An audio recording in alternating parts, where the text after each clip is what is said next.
Wait a minute. There we go. No longer on the wrong audio channel. Hi guys. Happy N7 day. Happy Friday. Ah, man. Okay. This is going to be weird for me. Excuse me.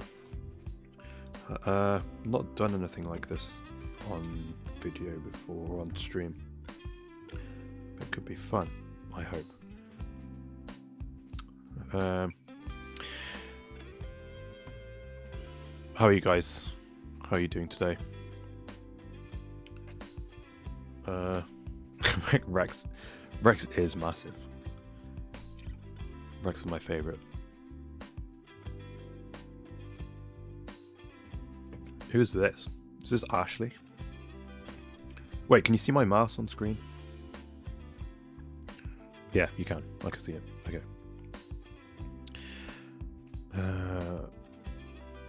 Doing good. How are you? I'm good. I finished my, not the whole base. I finished the amount of base that I'm building for my next Lotus video. I've done that. I've recorded all the bits. I've made my storage system that we did on stream. I built that. I've moved almost all my stuff over, like 99% of it. We went on a little excursion, me and Obelisk, because he needed some, what's it called, mushroom stems. I was like, just bone mealing individual mushrooms for the amount he needed. It's just not worth it. Let's just find a mushroom biome. So we went on an adventure. And then with the excess stuff, I got to use my sorting system with the copper golems. It was all fun. But I've also, I've recorded everything I need for my next episode. So the next few days will be editing. So I've had a reasonably productive day.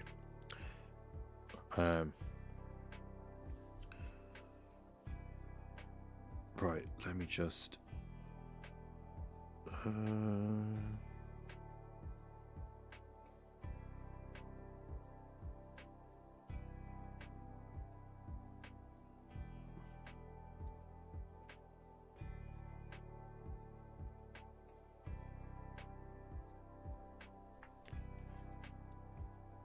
dear.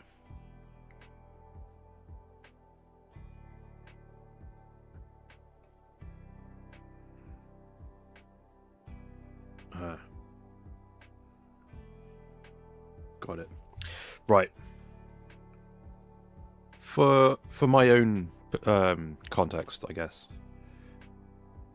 I'm guessing, has everyone played Mass Effect before?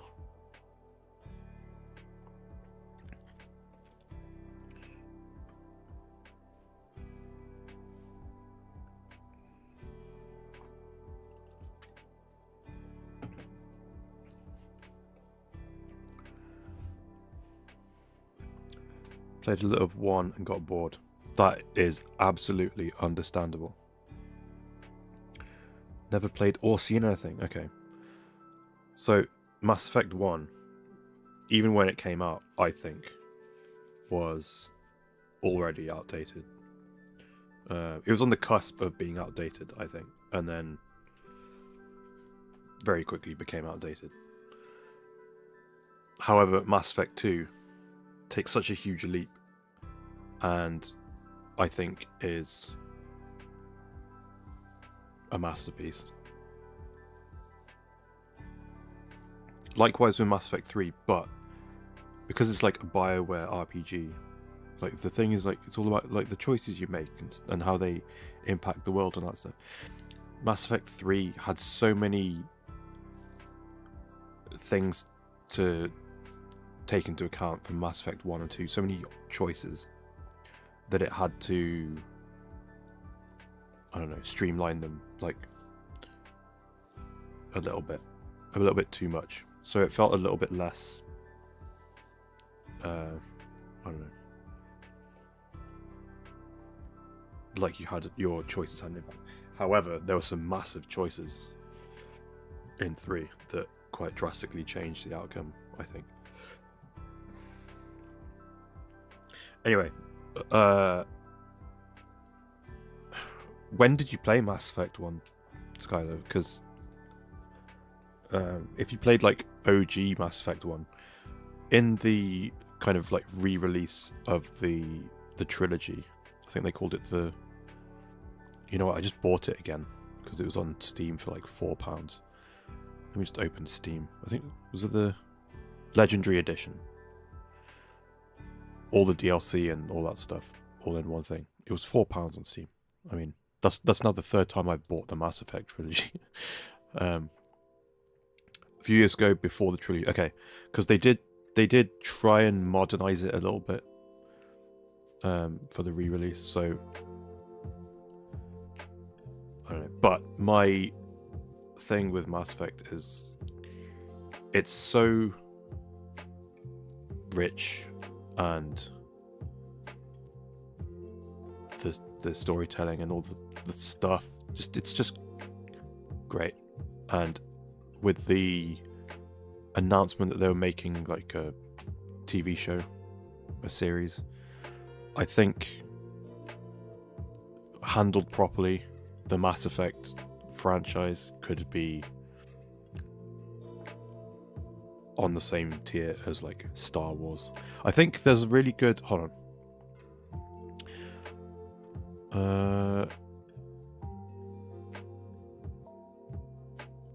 Ooh, Maddie's put a video out. I didn't realise. I think it's Mass Effect TV show. Let's just search for that. Someone did a really cool video essay a couple of years ago where I think it's this. This is it. Why Mass Effect should be the next Game of Thrones. He made this video 4 years ago. I'm pretty sure this guy... Let me just... let me mute. I don't want to get random stuff copyrighting me. Yes, this guy. I'm pretty sure he is now working on the next Mass Effect off the back of this video. It's such a great video. But yeah, what's Mass Effect about? Okay, so it's Earth, our Earth, in a couple of 100 years in our like current day future from current day. That makes more sense. Oh, excuse me, hold on.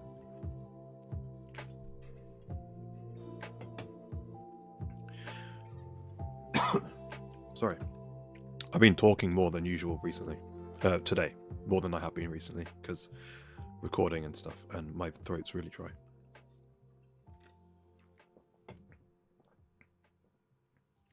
So, a couple of 100 years in our future, I think it's a couple of 100 years.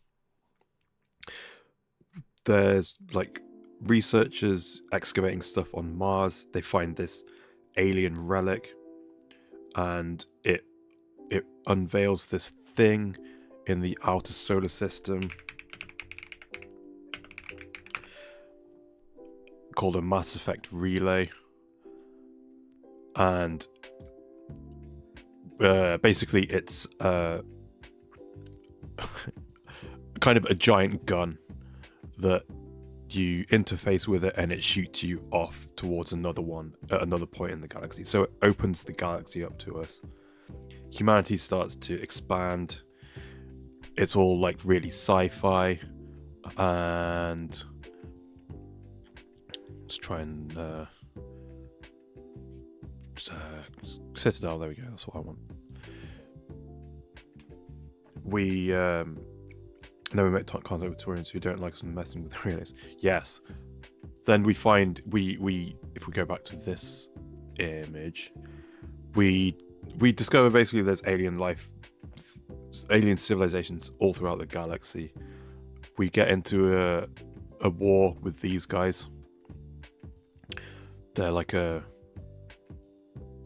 scientifically advanced, highly militarized species. There's these blue women. The whole race is female, and they procreate by interacting with other species. So it kind of keeps their genetic material really diverse and so on. This is like the main character. Got humans, obviously. We've got the Quarians, who, if you've ever seen Battlestar Galactica, they're like the humans in Battlestar Galactica. They made an AI subservient race who got sentience and rebelled, destroyed their planet, or well, overtook their planet. So now the whole race of Quarians live on basically one big spaceship fleet. Then this guy in the back, he's my favorite character. He's part of a race that they're like so I'm watching when Minecraft, probably not today, but I will have a video out either over the weekend or Monday. But it's N7 day, so we're talking Mass Effect today. Yeah, this guy, he's part of a race where they're like kind of like the Klingons. They're really they're like a warrior race, and they're highly skilled soldiers and stuff. To the point that one of the other races, which they aren't pictured here, they basically chemically sterilize the whole species. So there's all these anyway, you're a human, you're a soldier, the war with the Taurians is over, but there's still a bit of tension there. You're like a really great soldier, and there's like another one of these alien relics gets found on one of the human colony worlds.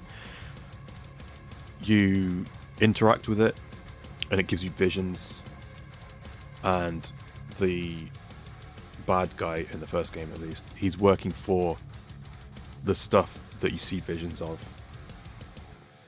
And there's like galaxy ending stakes, and you're like the prime human influence in this kind of political climate, and it's just you classic BioWare RPG style. You go around getting a group of friends in your party,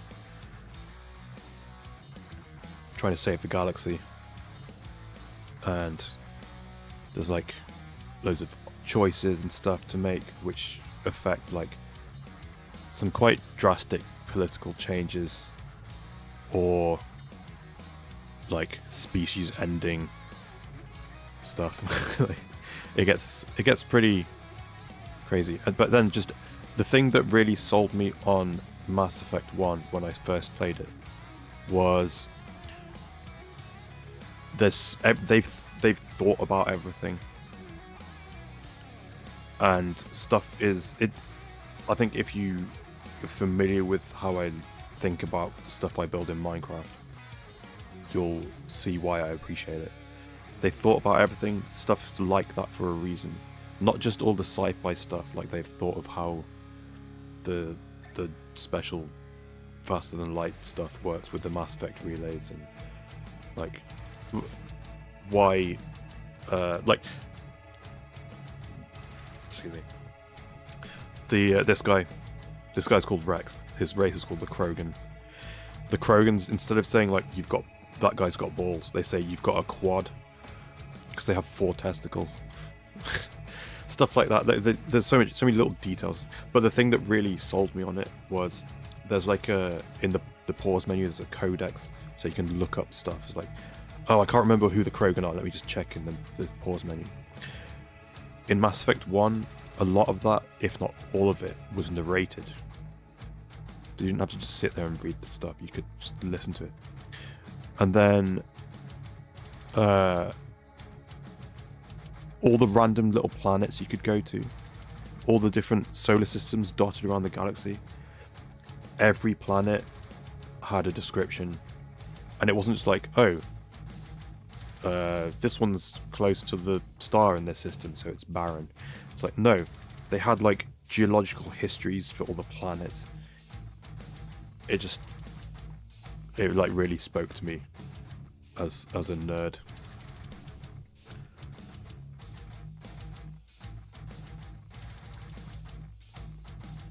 Yeah, it's great. It's a very rich, well thought out setting, and yeah, and then the let me just see. Is there like cool photos of like the stuff in Mass Effect? Let me just go and so the main character that you play as, Shepard. Oh, you can pick a male or female Shepard, and you can customize them. It's one of those sorts of protagonists. The kind of spec ops thing that your character's part of has the designation N7. And today is the 7th day of November, so every year they do N7 Day. I think later on today there'll be like a live stream with all the voice cast from the game. They do that sort of thing, and typically they announce something or release a teaser trailer or something on this day. But having glanced through this, I've not read anything yet, but having glanced through, I don't think they've really shown off anything.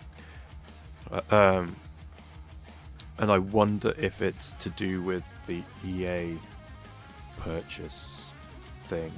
I wonder if there's like, we don't know the future. So do we tease something and then potentially, I don't know. It might be, that's my theory, but we'll see. We'll read through some of this stuff.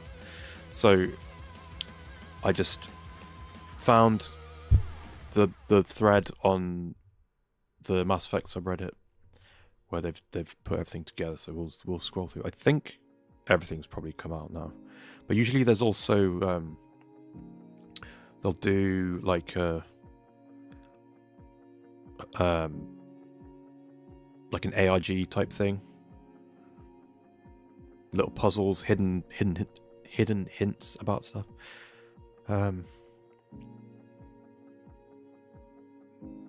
Yeah, just to finish the thing, like my history with Mass Effect, I guess we'll just go through that briefly. I started it because Mass Effect 2 had come out, or was about to come out, and this was in the days of the Rooster Teeth podcast. Before they'd called it the Rooster Teeth podcast yet, it was still called Drunk Tank, and it was still audio only. And I remember Jeff saying every like you have like a loyalty mission with each of your party members. Every loyalty mission in Mass Effect 2 was like so rich in storytelling that he could see them all being an individual movie. This was like before streaming shows became a thing. So I guess that's like the sort of thing they might do with a Mass Effect show. I was like, oh wow, that's really high praise. I want to check this game out.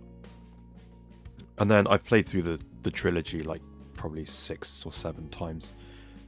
The only thing I've played through more is Metal Gear Solid 4, I think. But yeah, Mass Effect is in my top 5, not just video game, but just like media franchises of all time. I love Mass Effect. 6 or 7, you say? Ugh, I don't get it. Is that the point though of it, that I just don't, that no one gets it? They're selling a statue of Rex with ooh, is that in this thread? Am I about to see that?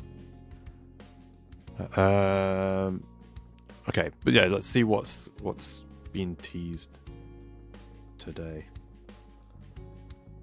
Okay, giveaway, I'm skipping that because I think that's done by the subreddit, maybe. Right. Happy 16th cake day to Mass Effect. One day after N7 Day, 3 years before the official creation of N7 Day. No way. Okay, official BioWare blog post. Relevant excerpts. Let's go through the whole thing. On the BioWare gear store. Okay. Merchandise. We'll get to that in a second. Right. Happy N7 Day, everyone. You guessed it. I come to you with another blog, but each year that I write these, they are important moments of reflection for me. I get to pause and think. Oh, when I skimmed through, there's some of the letters are italicized, leading to potentially an Easter egg, I guess. I get to pause and think about how truly lucky we are to have Mass Effect, and how thankful we are for the community and support we get. We've been through a lot together, and we appreciate you. Like you, we've heard the rumours lately. You've made it clear you care deeply about what's next. So let's start by setting the record straight. The next Mass Effect game is in development, and EA and BioWare remain committed to telling more stories in this universe. Great. That's another thing with... I feel like Mass Effect has been able to do progressive stuff, let's call it that, far more authentically and I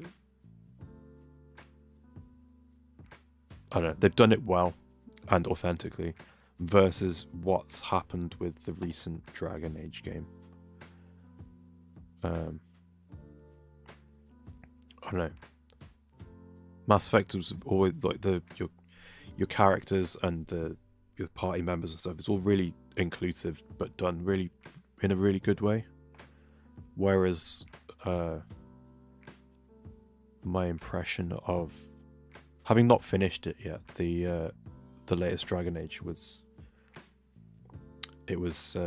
ham-fisted, to say the least. Okay, hold on.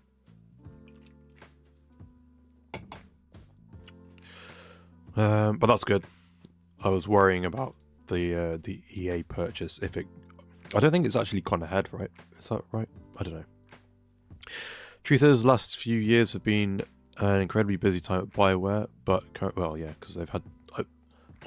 I heard the Mass Effect team had to basically fix the the end of Dragon Age, which is apparently like the best part of the game. But I'm nowhere near that yet. But currently the team is heads down and focused exclusively on Mass Effect. We have a lot of universe to cover, lots of features to build, and lots of romances to figure out. Nice. We're excited by what we're building, and we promise you, when we're ready, it'll be a lot of fun to show. Until then, thank you for your patience, because I don't like to say this word. You are all thirsty for news, and I see you looking for secret meaning in my tweets. Okay, sometimes they have secret meaning. Yes, sometimes they do.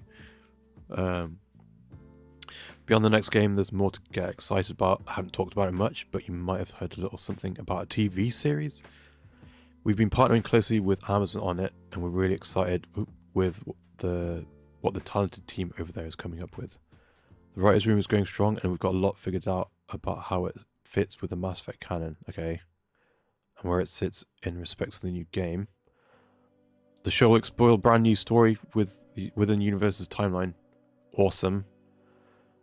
And will be set after the original trilogy. It won't be a... Ooh. And it won't be a retread of Commander Shepard's story. Because after all, that's your story, isn't it?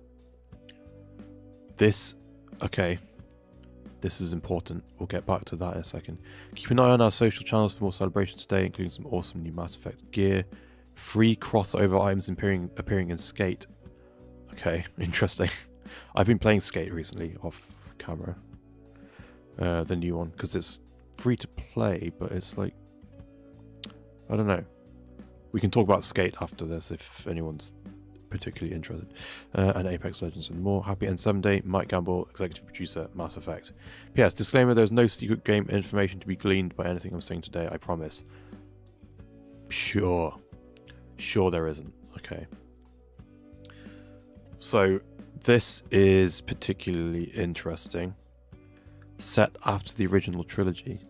So not to spoil anything, but the end of Mass Effect 3, there are 3 options for the state of the entire existence of everyone in the galaxy.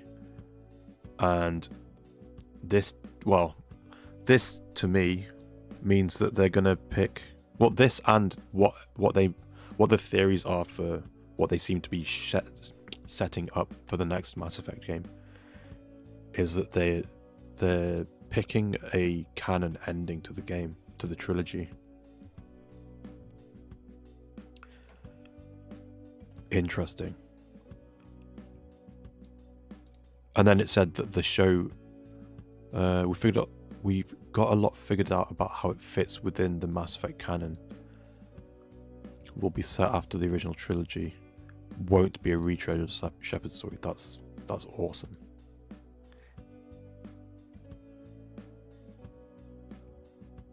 Okay. And then what was the URL Krogan N7?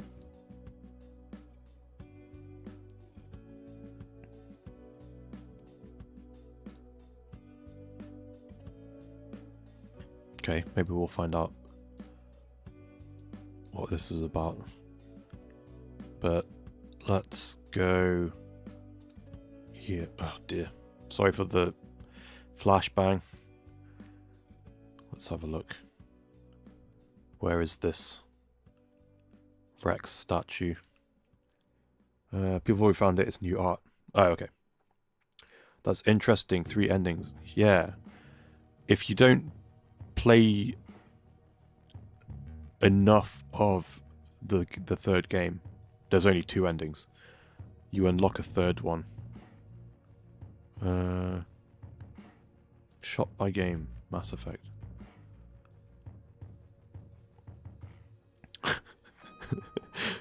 Mass Effect N7 standard issue blanket. Ooh, is it this? Ooh. Oh, it's in the Phoenix armor though. Is that why it's on sale?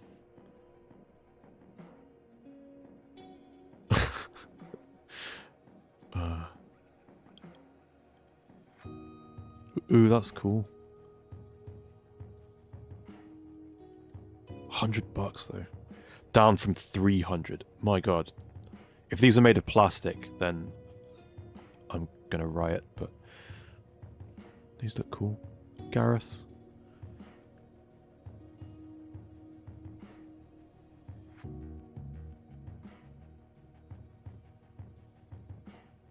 That's pretty cute. It's the only male Shepard though. I always play as female Shepard because what's her name? Oh god. Jennifer Hale. Jesus. Jennifer Hale is amazing. That's funny. Normandy floaty thing. Ooh, N7 skate deck, $25. That can't be good. Ah, look at that. Mass Effect minis.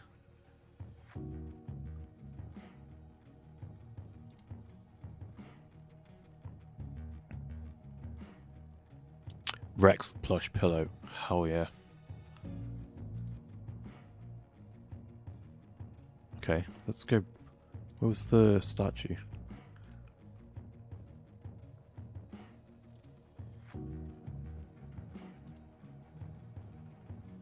Oh, look how high res this image is. Incredible. Ah, do you know what? I would totally buy this, even though it's the Phoenix armor set. But this is a deal breaker.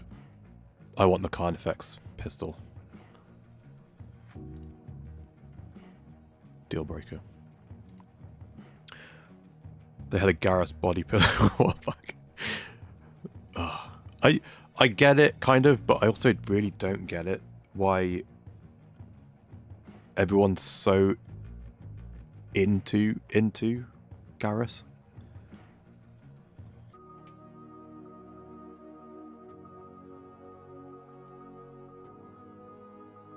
Especially in Mass Effect 1. He's quite abrasive. Let's go with that. Okay, Mike Gamble has also tweeted, for everyone yelling at me because we didn't use N7 to provide a whole bunch of info. I mean, I get it. I'm a fan too. I want you to see stuff. But it's not the time yet. Has it been years since announced? Yes. Have we been busy? Yes. Are we now 100% on Mass Effect? Also yes. Awesome. Oh, here we go. N7 panel with cast happening 5 PM Eastern time. Jennifer Hill's YouTube channel. That's a while away. Members of the cast will be signing prints on live streams over the next few weeks. BioWare is also running their own giveaway. Free crossover items. I've read that. What is this? Volunteer posted on 3rd, gearing up for new merch announced.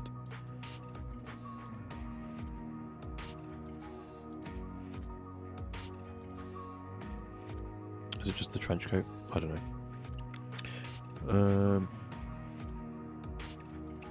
One reason he's non-human enough to be exotic, also quite human. I mean,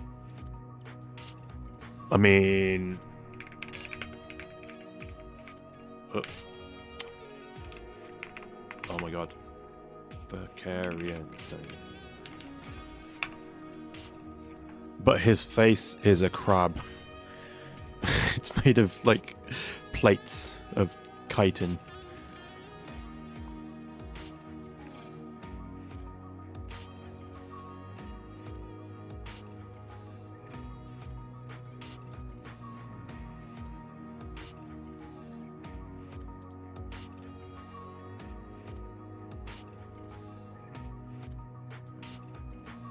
You don't even see a female Turian until like, I think it's like the DLC of Mass Effect 3. And then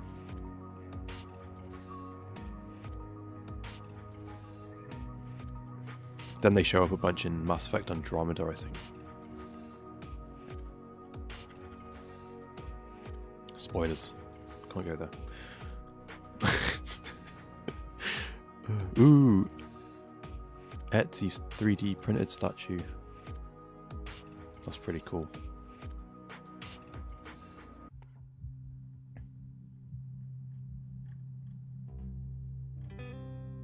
Oh, for God's sake, here we go.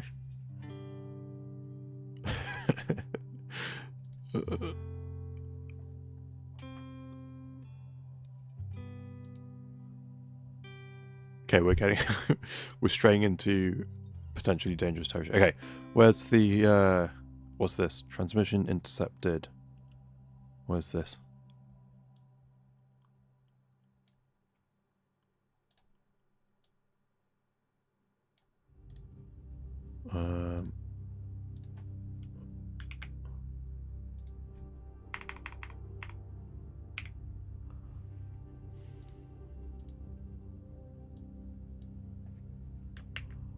Guessing that's meant to be like that. Oh, I didn't get it.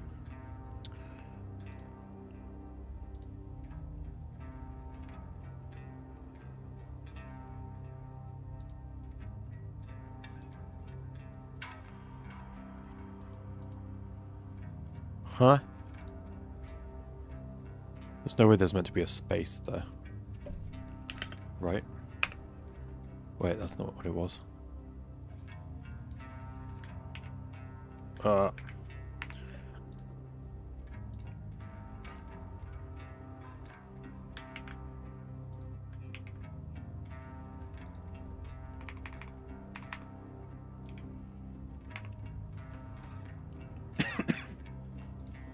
don't understand. What is this link?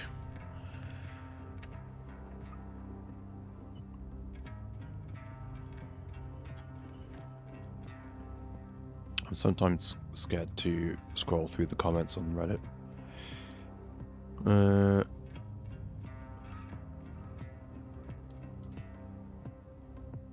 They resemble the helmets seen in The Gladiator.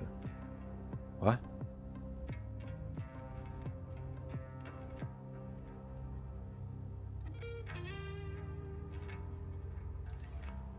Okay, hold on. What was... Can we just...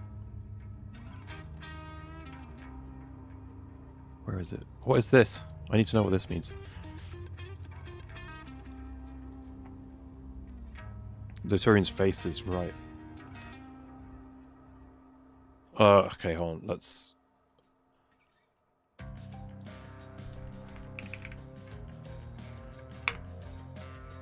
In case people are posting racy cosplay. News. Seems they're going the Fallout route. I hope we at least get cameos. Some crew members. Here, let's go with this.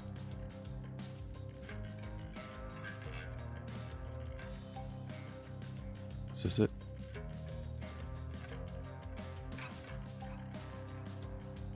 Ugh, it's not my birthday. I'm not that old. I'm just... it's just the same post. People found out 2 video links. One to an old multiplayer video of Mass Effect. The other one is private. Multiplayer one specifically the enemy factions. Private one was the player classes. Both are multiplayer overviews. Interesting. I'm guessing these are them. Let's mute these. That's the private one. What is this? 13 year... Okay.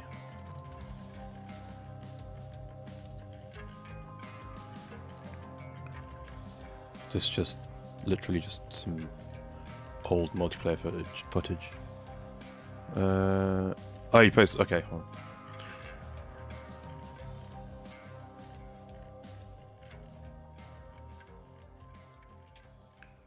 One theory floating around is adding this or some blog post URL.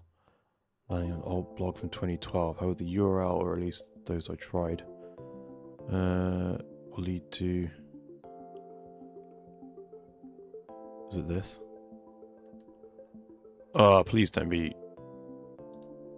What is this? Okay, I don't understand. Let me check Discord.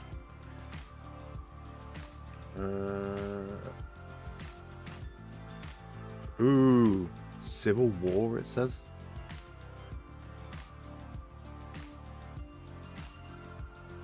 Interesting.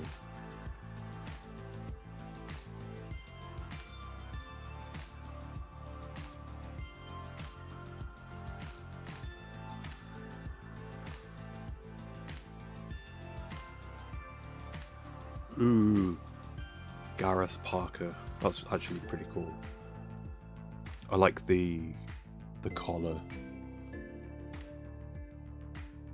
That's cool. What's this?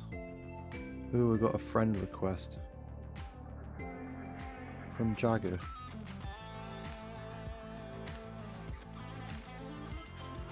That's cool. Hold on, let me open... I don't have Discord open on my PC. Let me just...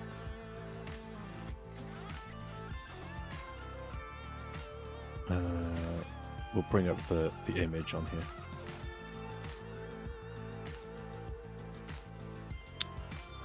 Discord. How do I copy link? Let's do that.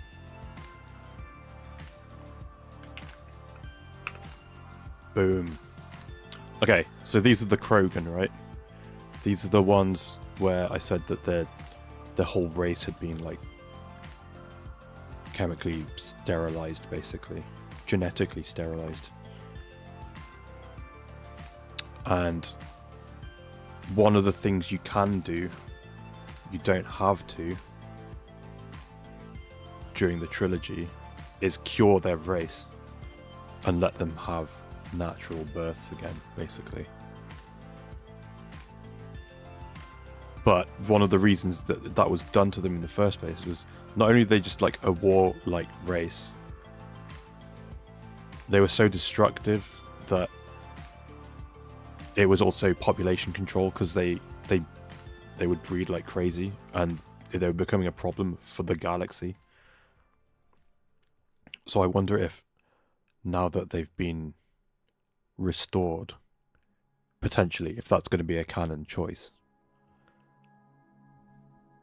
then I wonder if this is either this is like artwork for something that's happened in the past that they're showing for some reason, or maybe that's the outcome, that's the consequences for helping them.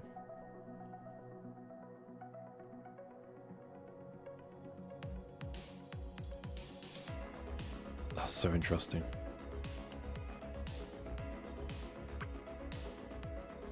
Also, this looks like so Warhammer coded to me.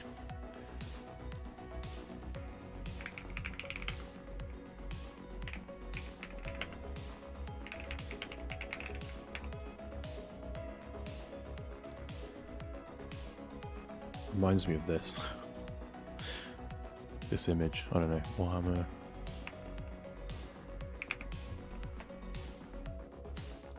Art.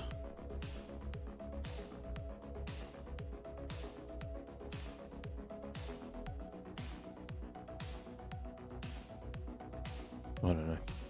Anyway, Mass Effect. So that's what the thing leads to. That's interesting. Is there any more? Let's go new. Sort by new. Post-trilogy. Bad idea for TV. Oh, God. Literally, that's the only thing we know about it so far. Is that it's post-trilogy. Krogan Civil War set in the future. Tweet. Hello. Ooh. Past event or future event? Future. Thanks, Mike Campbell.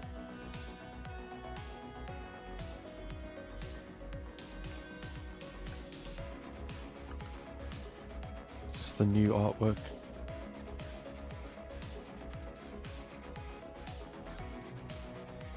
Ooh, there we go.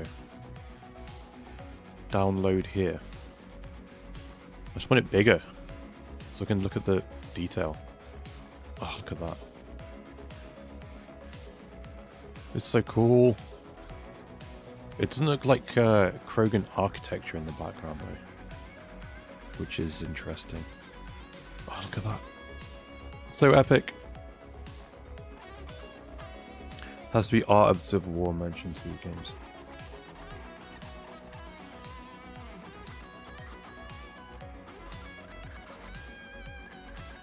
I don't think they have much art, to be honest, because they're too busy killing themselves over and over civil wars and that sort of thing.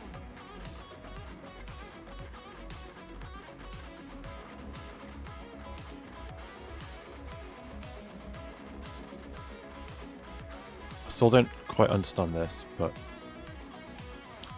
who knows?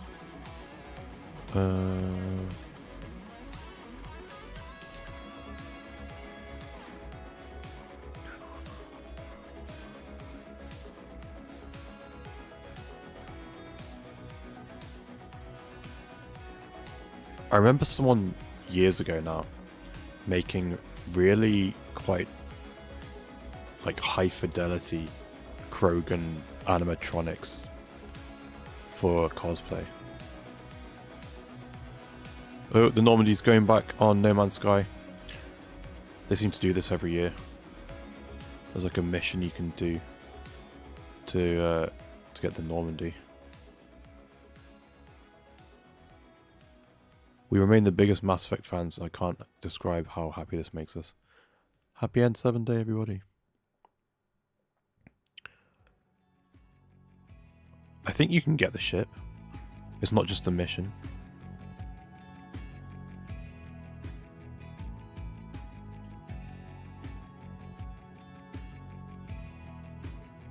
Oh, dude.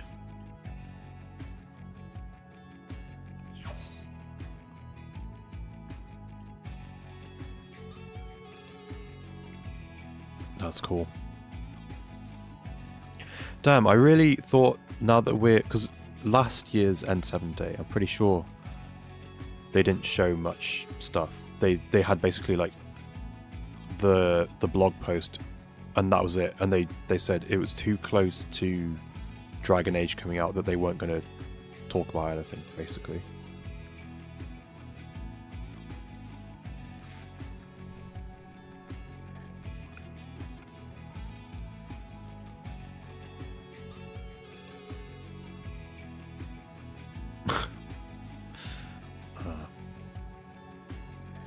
Okay. Let's do this. I want to see.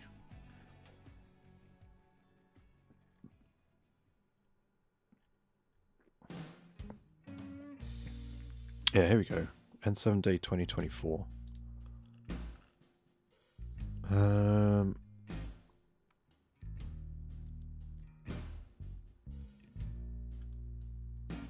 Oh yeah, they did Destiny 2 stuff last year.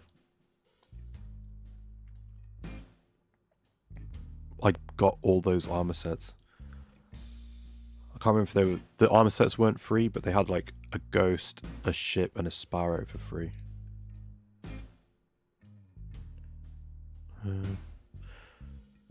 We just launched Dragon Age Veilguard Studio, so we're purposely keeping things lighter. There we go. But what I was hoping to find...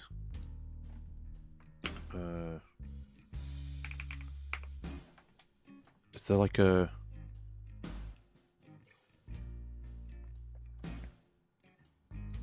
N7 Day? I want like a list of stuff that they announced on an N7 Day.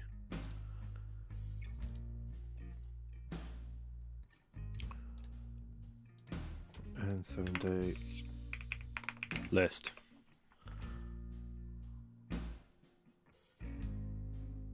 Block.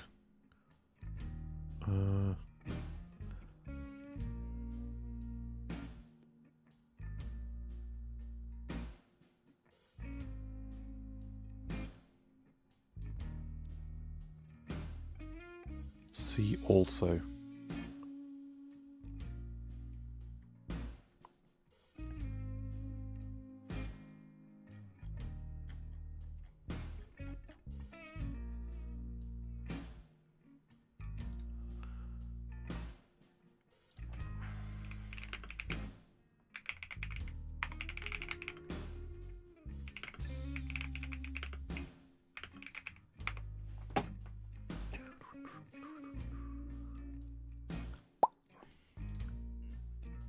Thanks, AI generated answer on Google. Okay.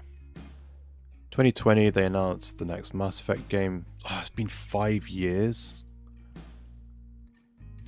Also announced the Legendary Edition Remastered Collection. See, when they put out the Legendary Edition, I thought they were doing that so everyone would replay the game over the next 2 or 3 years. And it was one of those games where your save from the first game, you carry it over into the second one and then the third one. So it brings all your choices and stuff over. So I thought it was like, okay, we're putting out a remastered collection so that everyone replays the game and has a fresh new save to carry over into the new game. Hope they were doing good work in all those years and not faffing around. Yeah, seriously. Not a Concord situation.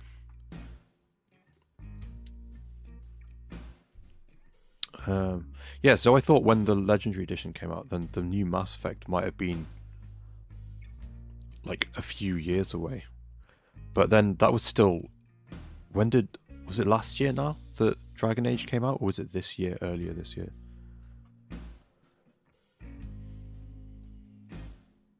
Teaser poster was released. Released interesting things, including mysterious teaser trailers. Confirmed that fan favorite character Liara would be returning in the next game. There's so many little hints in that teaser, that little trailer. 2024, that was the quiet one. But they confirmed the Mass Effect TV show. Okay. There's some really weird results that this search has turned up. The 10 stages of genocide. What? How has that come up with... Okay. Let's just close that. Let's have another look at this.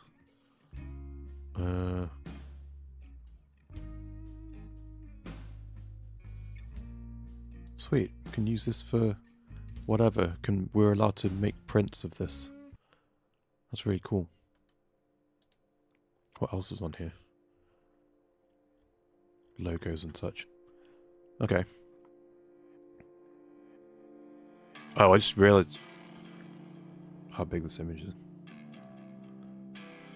What does it say? 14,400 by 9,600. It is pretty cool though. Guns that don't look familiar. Although, no, I don't know. Interesting though that it's a future event. And there's one of the... I can't remember the name of the dog creature. The Varan? I can't remember. But the buildings, they don't look very Krogan. Because if I look at Krogan buildings, if I can spell, they're all really like angular and this.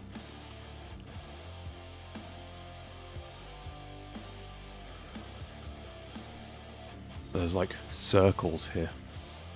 Well, kind of. Interesting. Okay, well, we've prattled on about Mass Effect for nearly an hour. I will... we'll bring up the Mass Effect subject. We'll keep the mega thread open and check in on it from time to time.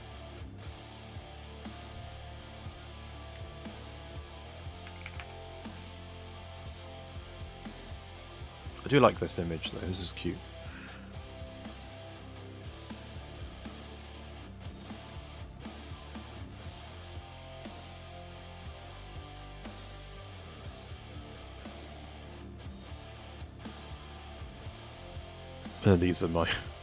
These are those seemingly AI generated Pinterest returns for anime mansion, I believe is what I searched for, that we were going to build the house based on in Cobblemon. Anyway, right, let me close Discord. And why do I have Steam open? Oh yeah, I was trying to remember the name of Legendary Edition. I think it's time to move on and play some games. I've planned to play Ball X Pit. Oh wait, hold on. Let's turn off this and turn on this. OBS? Wait, I was trying to capture the Cobblemon's video. Window that's not even open anymore. There we go. But if people would rather I play something else,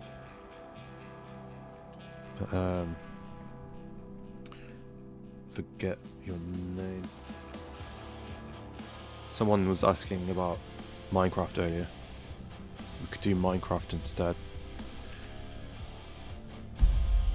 But at the very least, I want to do one go of Ball X Pit, because I haven't played it for a little while.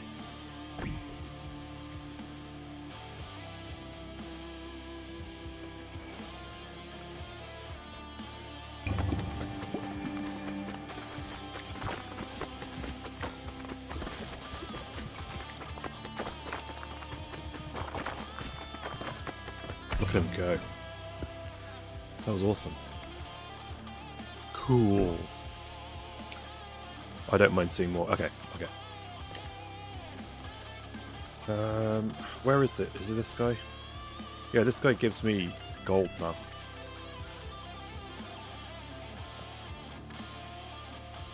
Which is fun. Right. Only because it has the 25% extra gold. I'm going to pick this guy. And we're going to do this, because I still have 3 more blueprints to find. This should be fun.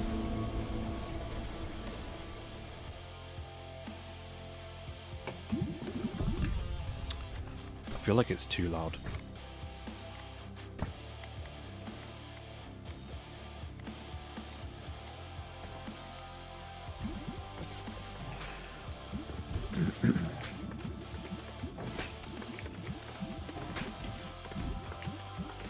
What's everyone playing currently?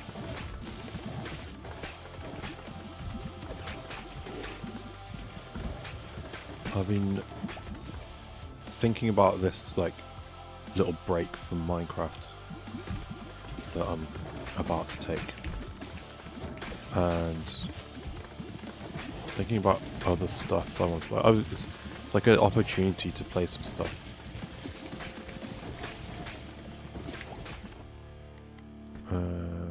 Whether on stream or off. Nothing for you. Nothing taking your fancy, or are you just too busy? Or pursuing other interests right now?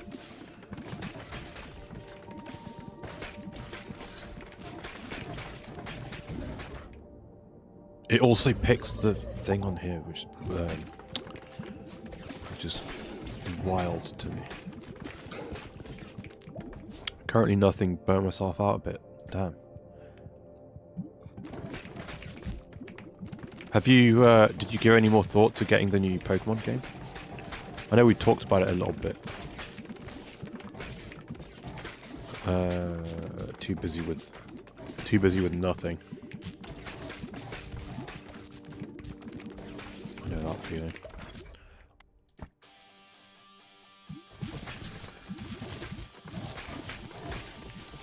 What about, like, are you watching anything? Any streaming shows or whatever? Oh, I just found out. I found out today. I think it's already been out for a couple of days, but Nathan Fillion and Alan Tudyk have just started a podcast.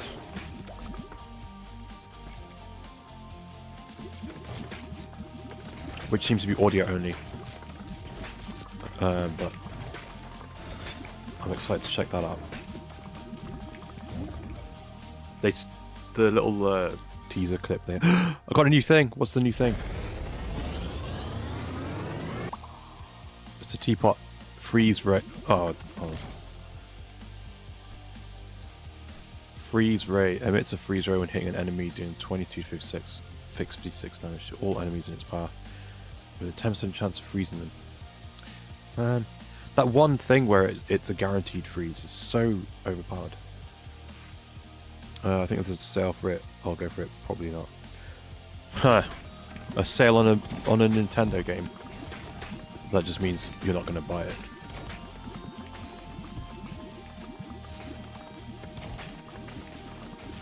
I'm seeing Five Nights at Freddy's 2 movie when it comes out December 2nd. That's fun. I was trying to figure out. So there's a Seaman's game in the Halloween district on Lotus. There's like a little kill chamber for if you lose, which apparently everyone. I've been reluctant to play because I don't want to run up my death count over a minigame. And apparently everyone's just been walking out instead of going through the kill chamber thing. But the kill chamber has a little has an arm stand with a custom model on it of one of the Five Nights at Freddy's robots.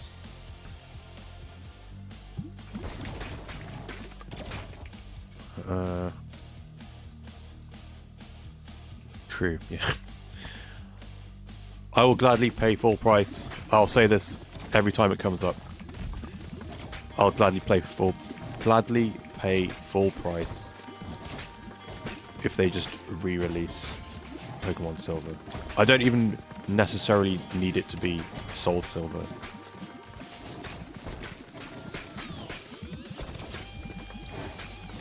Just Pokemon Silver. Please. It's either that or I buy... Have you seen these things? They look like a little Game Boy, but they have like an SD card in them with 20... They claim like 20,000 games. And it's got like every Pokemon game on there. And all this stuff.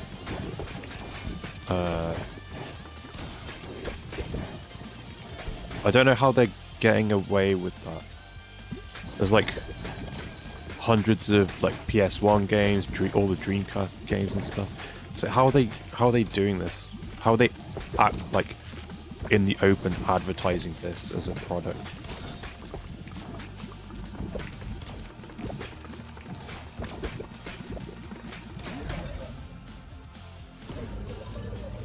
Just like if that's is that my only avenue to play Pokemon again?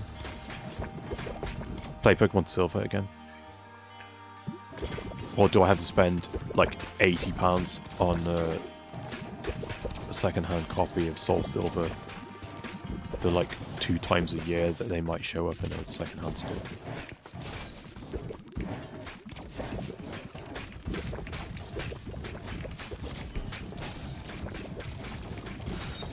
Or could Nintendo, for the love of God, just please re-release the game?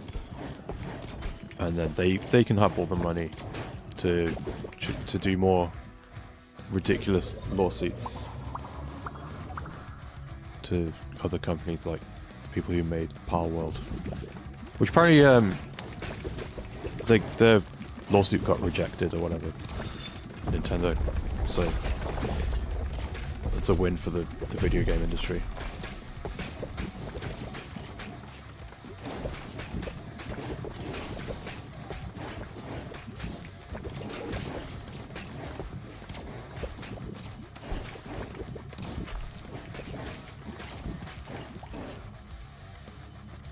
See, this is my problem with this character.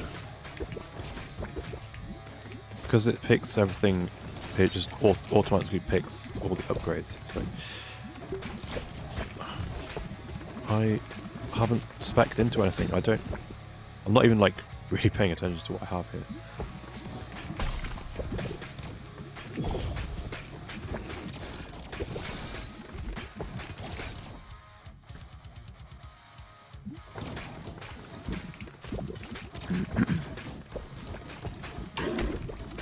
There it is. Ooh, blueprint.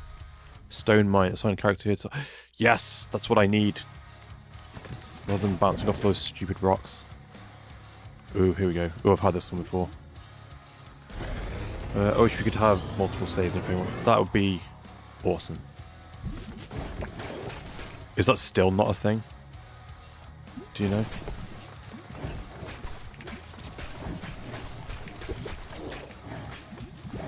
Yeah, I was talking to Obelisk today about the new Pokemon. And he said the new combat system is really fun to play and it's great, and he really liked it. But he liked it for the early game and like the mid game. But he said when you get to the like later stages, it just gets really tedious or something. I can't remember what he said actually.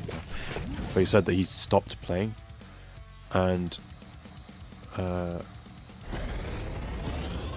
that's really uncommon for him with the Pokemon game. To just not finish it.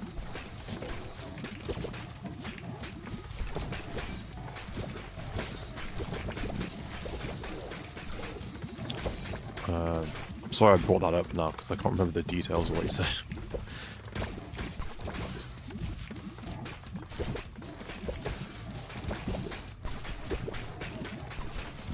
It was interesting. My issue, having not played it, is that it's a bit less chill. I would have to be more engaged in it than I would want to be. That's what I liked about the turn-based aspect of Pokemon. I could play it at my own speed. I don't think it is a thing in the new one. That seems strange, right? It's another thing Palm World has over Pokemon. Just make a new character, I think.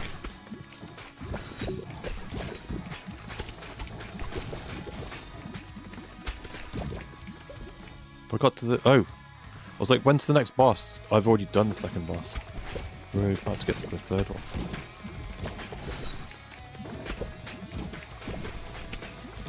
Oh, but the third one sucks.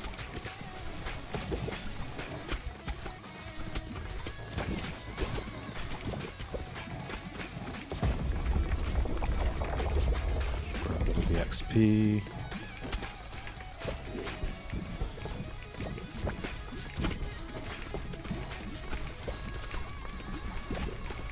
I don't know what...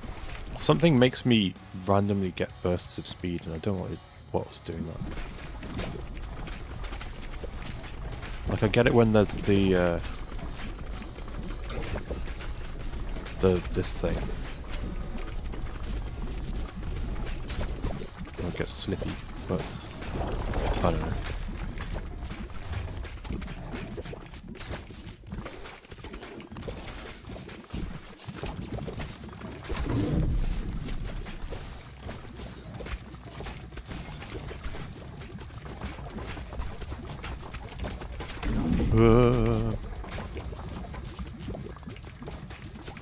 It's getting crazy.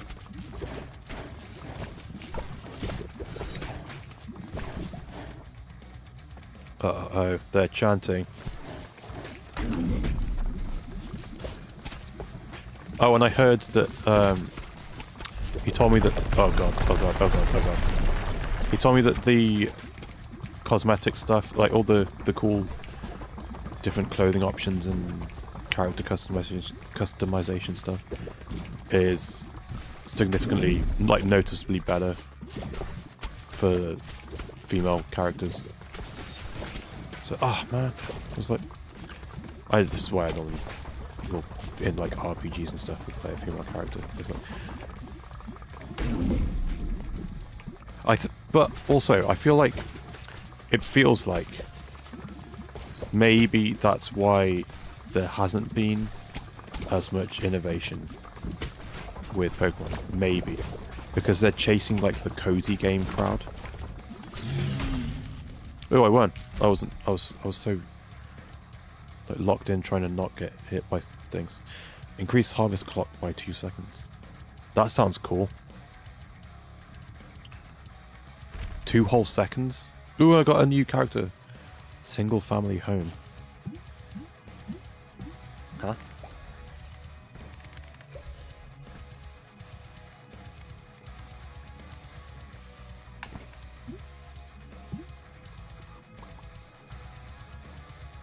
Snowy trophy. Bonus power.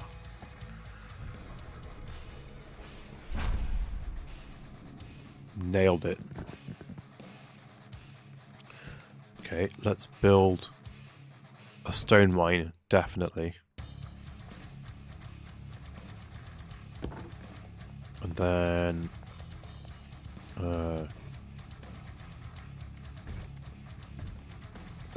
just put all my stone stuff around it.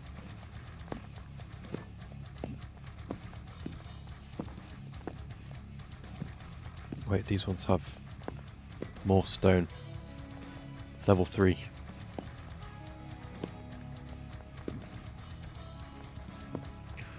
And then got a new character. Ooh, what's this? Oh!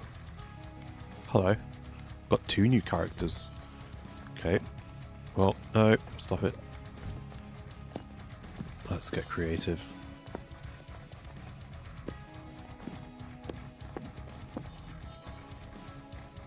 This. And this.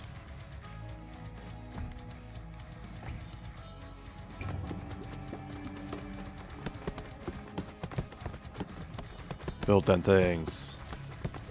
No, they've all escaped. Wait. Well, we got one. Ooh, the shade. Ooh, cool. How much are these now? Expand 600.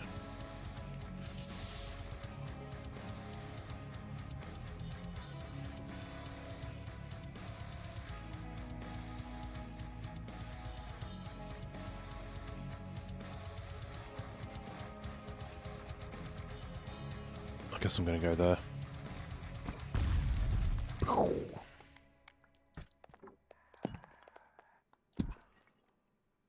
There we go. This needs to be built. Wait, how built is it? I only got 1 of 5. Okay.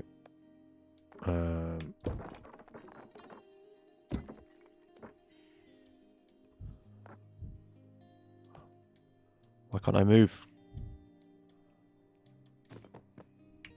Oh. There we go. Okay, let's go.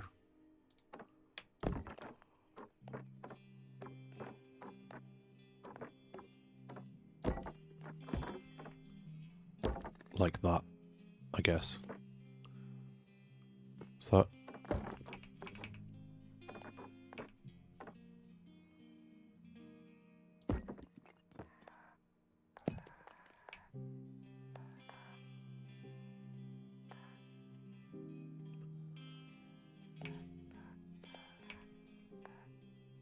like that. Because they start around here, so then boom, boom, boom, boom, boom, boom, boom. Hopefully. Wait, hold on. Get rid of that. Can't I build... Wasn't there another thing? This. Increase harvest clock. There we go. More buildings.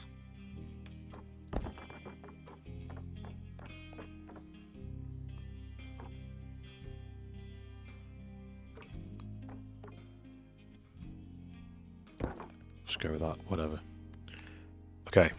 New character. Ooh, extra gold bonus. Let's do kill for hire. Balls shoot from the back. Balls shoot from the back and have a base critical hit chance of 10%. Interesting. Balls shoot from the back though, that's awkward.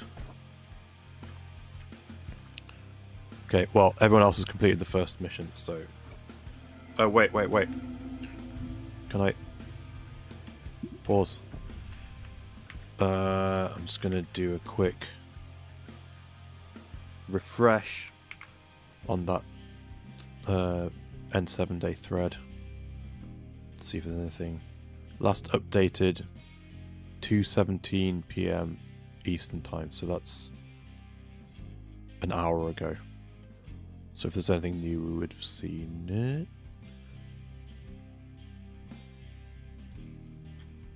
Huh. New N7 merch. Alliance Navy crewman shirt. Did I... Oh, we already saw that stuff.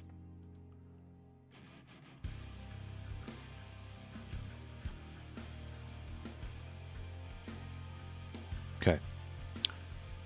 Merch was the newest thing. Okay. Bouncy balls. Yes. This is so weird. Why is it from the back? Which is my favourite Mass Effect game. That's a tough question.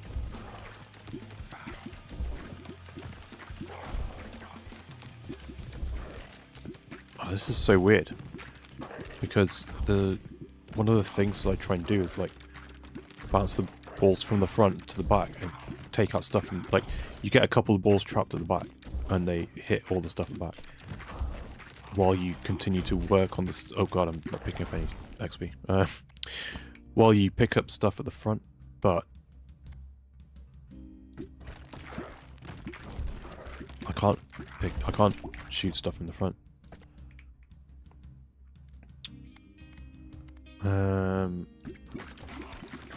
Mass Effect 2 is pretty spectacular. There's the opening to Mass Effect 2. There's a moment like a minute into the actual gameplay. There's like a cutscene which all like pulls on your heartstrings, like induces panic as a fan of the crew and so on.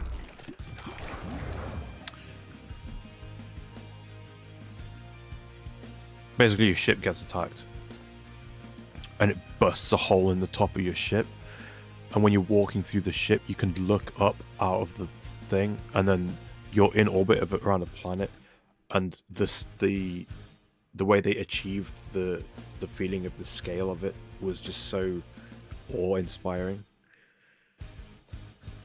Ugh. I need to play Mass Effect again. One day. Mass Effect 2 is great, but controversially, I think Mass Effect 2 will be most people's answer, but controversially, I think Mass Effect 3 is my favourite. Because everyone famously had a problem with the ending. But I think people don't understand the ending.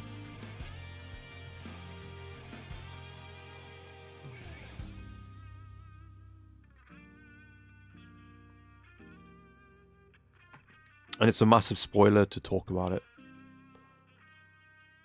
So I'll wait for people to say if I should talk about it. The ending. But everything leading up to everything leading up to that final choice you have to make in the game is just spectacular. Just epic scale sci-fi stuff. You're deciding things for an entire galaxy of different species. I keep saying species and it's really annoying me. Species.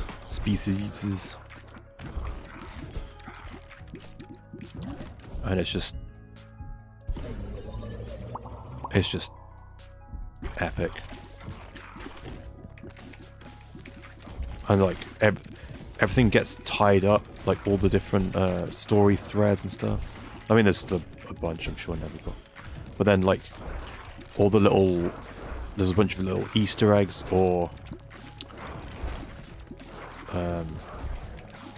callbacks to decisions you've made.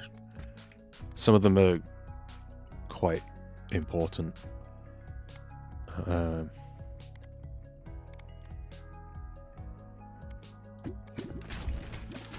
Some of them are just like a character's still alive in the third game,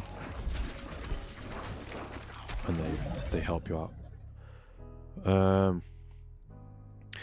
It's okay to talk about. My only thing about it is that I love the stories that you get to experience in Mass Effect so much. I don't want to rob people of that experience. However, what am I going with here? Pass through enemies, place 3 sucks poison, pass through enemies. Oh, what? It's the same thing with 2. I did wonder about this. I wondered about this a previous session, if there was 2 recipes for the same thing. Okay. I think I'll go with this one. Okay, so right. Mass Effect 1. the vision that Shepard has when they interact with the beacon at the start of the game. Basically, it's like a herald of doom to come, and you can't quite decipher what it means at the time. So part of the story, and part of your quest line in Mass Effect 1 is finding someone who can help you understand what you're seeing. And by the end of the game, basically, you find out that the bad guy has been indoctrinated by... Ooh. That's cool. Increased crit chance hitting him in the back. I'm shooting from the back, so that's perfect. Being indoctrinated by this hyper advanced synthetic species, my god, of huge like AI ships that they basically patrol around the outside of the galaxy, and once every several tens of thousands of years, when the different species in the galaxy they've reached the point where they develop AI will then rebel inevitably and wipe out the organic life. These other AI things that live outside the galaxy, they wake up when everyone's reached this point of technology. They come into the galaxy and they cull all the advanced civilizations. So this is the thing that you're fighting against throughout the trilogy. You don't realize it until later in the first game, I think. But the key thing is the indoctrination.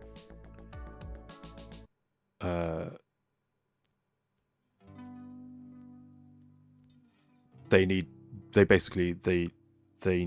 be able to prevent the advanced civilizations fighting back.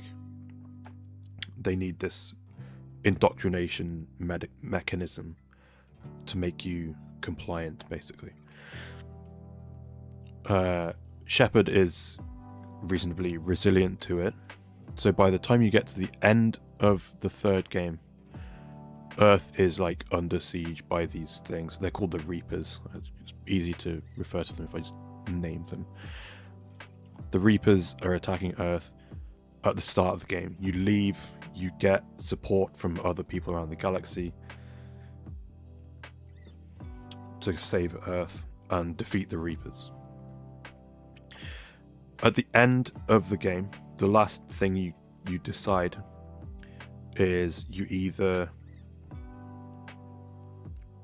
okay, hold on, before I get to that, there's a system throughout the whole series called Paragon and Renegade. And basically, Paragon is when you're in a dialogue thing with an NPC, you have different responses. You either do the Paragon option, which is like the good thing, the nice thing to say, or you have the Renegade option, which could be like snarky or insulting or jokey or something, or it could be evil. Like there's a range, there's a spectrum of what that could be based on the context of the conversation or what your actions are at the time or whatever. So when you get to and that's the color coding is blue for Paragon, red for Renegade. So blue good, red bad, broadly speaking. So when you get to the final decision of what to do about the Reapers, when the entire galaxy is at war, being culled basically by these sentient machines, you have the options of destroy, control, or merge. It's called synthesis, not merge. But so you can either destroy the Reapers, control them, bend them to your will, or you have the synthesis option, which is the third option that you only get available to you if you've done enough stuff around the galaxy in the third game. And the synthesis ending is basically all the ancient technology that's seeded throughout the galaxy through the mass relays and stuff will send out this pulse wave and merge every organic species with technology and make them a new type of life form, basically. Which I think is the worst of the three options, and it's kind of you're robbing free will of a whole galaxy worth of sentient life. The control option I don't think is anyway. So the whole trilogy, you've been trying to destroy the Reapers and prevent them carrying out this cycle of galactic genocide every few tens of thousands of years. But when you get to make the decision, the destroy option is coded as red, and the control option is coded blue. So if you're not paying attention to what's been happening to Shepard for the last, like, I don't know, in game the last like day of what's been happening to Shepard, basically this is like the moment that it could all end for the Reapers. So the indoctrination is at its peak. So Shepard is seeing the option to destroy as the bad option, but it's the thing you've been building to the whole 3 games. That is the correct option from the perspective of this is what we've been trying to achieve the whole time. But people are like, I picked the control option because that's the Paragon option, and it didn't make sense to me, and all this stuff. It's like, it's just like, yeah, because you just blindly anyway. People were very upset with the game when it first came out. And to be fair, when it first came out, it wasn't as clear-cut. And they did end up releasing a free DLC, which added some more explanation to the choice. And also added like this like 90s action movie style spy thriller mission where you and like all your companions from the last 3 games all meet up in like the main city hub sort of area and go on a little like spy thriller mission, and it's just awesome and wholesome, and it's like a really sweet send off, like a really like sweet goodbye to all these like really well fleshed out characters who feel like friends by the end of the series. They're just really well written and performed and so on.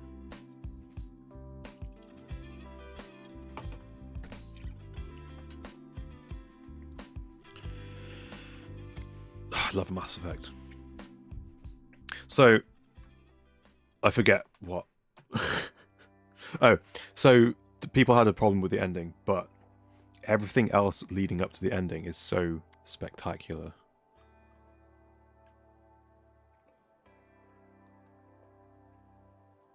That Mass Effect 3 is my favourite.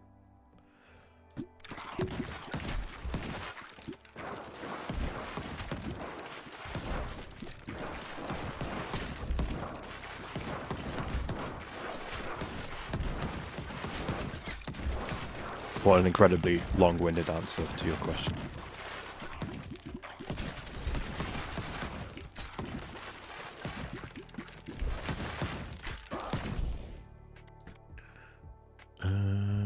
let's go that. I can evolve. Let's do this. I forget what this would be. Which I think would be canon. I think the destroy ending is canon. And I think the so they put out a little teaser trailer, which I mentioned earlier, that has one of your like main squad mates in it. If you watch that trailer, there's some wreckage that shows up, which implies the destroy ending.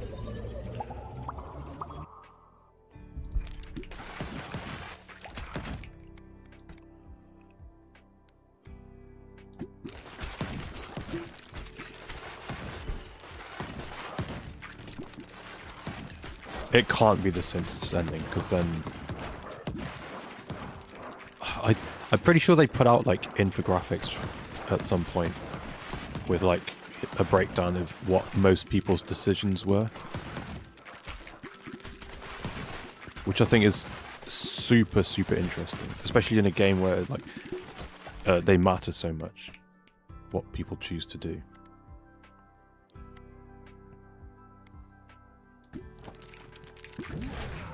Let's do this. The other important one is who the canon Shepherd romance option would be. I think there's a canon, an obvious canon option, but I don't think it's the most picked one.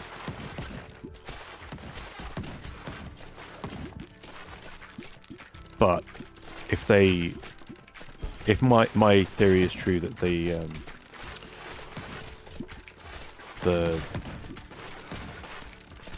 Mass Effect Legendary, like the remastered trilogy, was a way to bring forward saves that will be compatible with a new game, then I guess it won't matter who the canon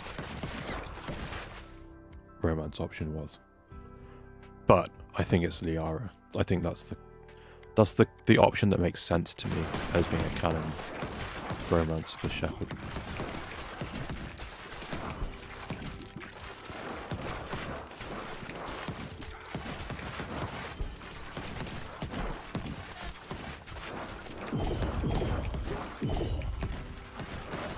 Well, I can't do anything about this. I'm screwed. Need more. Yeah, no.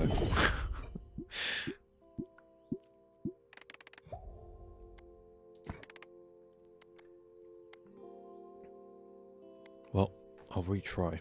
I'll do another quick refresh of that Reddit thread. Ooh! Something's been added.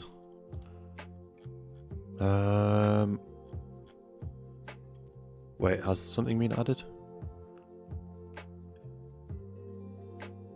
Multiple users allege that... Oh, okay. So that random... Hold on. Let's go... Bring up this again. Here we go. So that weird link. Multiple users allege that this is a cipher. A equals 20, N equals 7, S equals 12, which leads to the letters here. Krogan. N7. N equals 7. I guess that helps you work it out. I don't know. As such, the URL has been identified as this, which leads to the artwork. There we go. Solution and information being confirmed by Mike Campbell. I think that's the only thing that was missing from here since the last update. Oh, at 1:30, that was 5 minutes ago.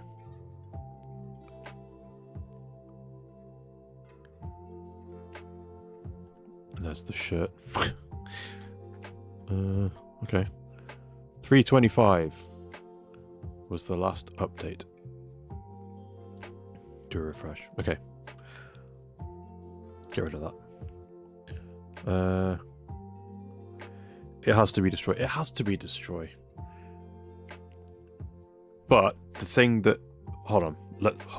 Let's... OBS, come back. Let's do this. Right. But... And I've heard theories to explain this, but... N7 day... No. It'll be next Mass Effect image. Hopefully this will bring up the thing I'm looking for. Okay, well, there's one of them. And there's another one.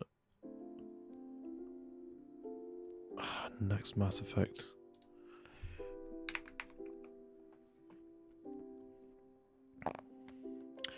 Next Mass Effect.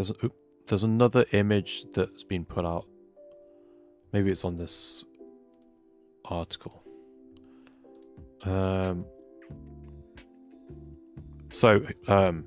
Basically, in this teaser trailer, this is the image. This wreckage is Reaper wreckage, which implies they've been destroyed.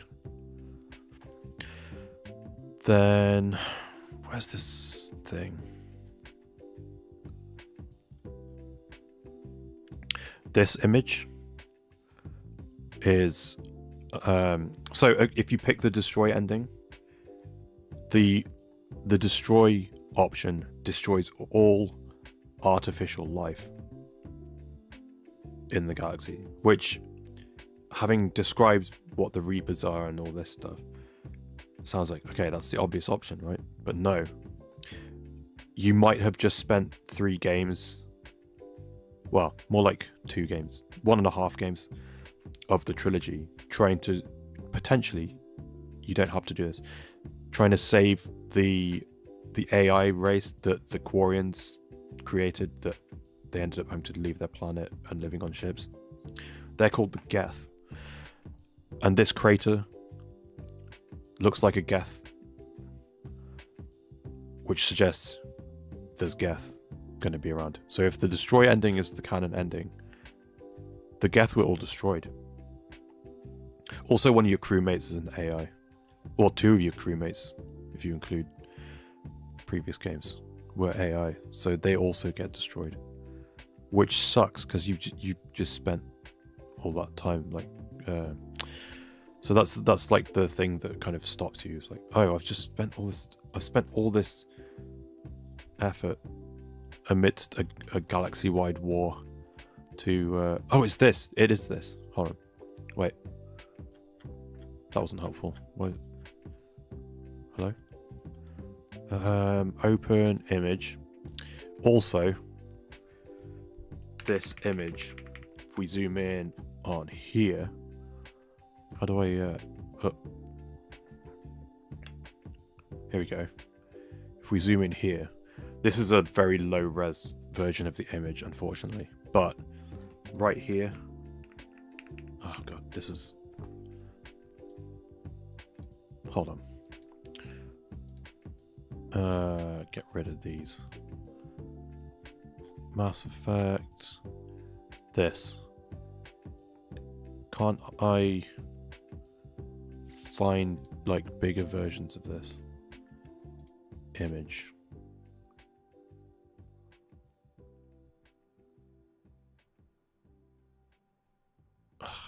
Mass Effect. I just want a big version of this. Hold on. Size large.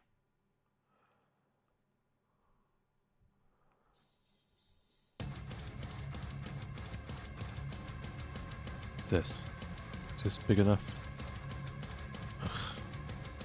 I mean...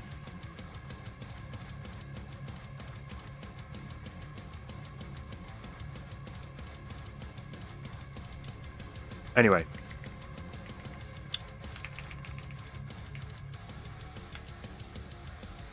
Yeah. There is a Geth. This character here is Geth. But, also...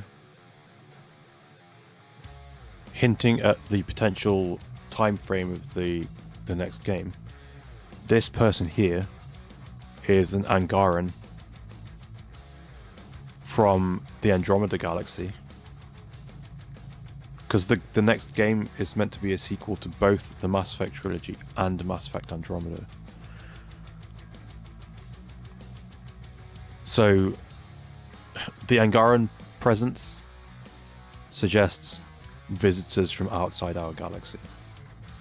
So is that where this Geth bodyguard character seems to be from? I don't know why I can't... How do I... Can't I just... What's this? Does this do it?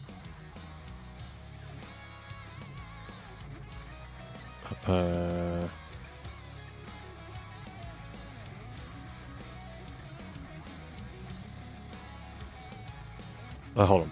Here we go.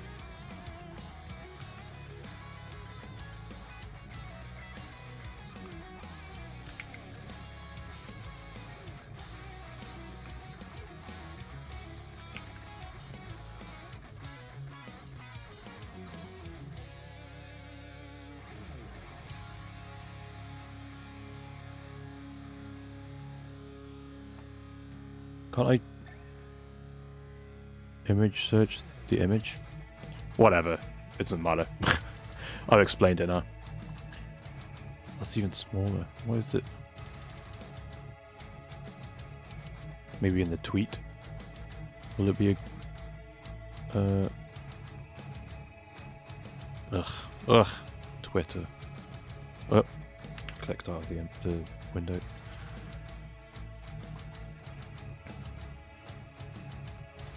Whatever. So yeah, there's it has to be destroyed, but there's hints that maybe it didn't get everything, or maybe there's a Geth presence from outside the galaxy. Because I think actually there's some lore somewhere about a contingent of Geth.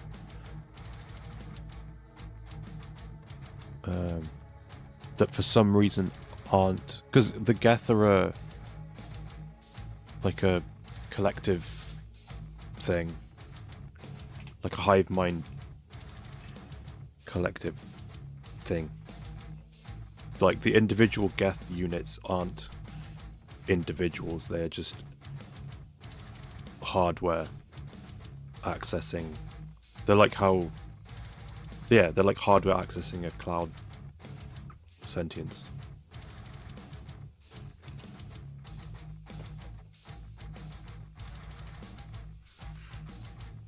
And they have this thing called the consensus,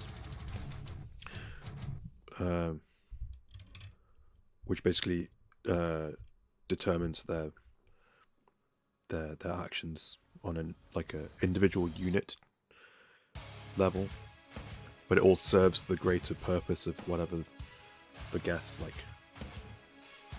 hive mind sort of thing is trying to achieve.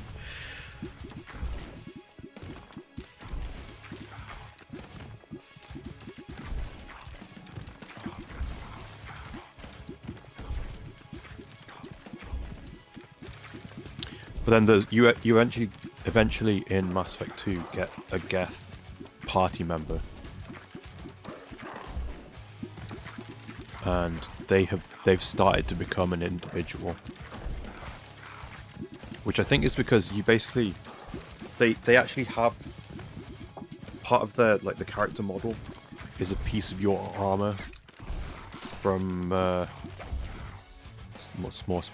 more spoilers from when you die at the start of the game, at the start of Mass Effect 2, when your ship, that big hole in your ship happens, you get killed, you die in space. It's really brutal. And at the crash site, one of the Geth units finds your armor, and basically I think you at some point damaged the Geth unit so much that it needs to rebuild itself, and in doing so it like stores locally more Geth software than it's meant to or something, and it starts to act on its own.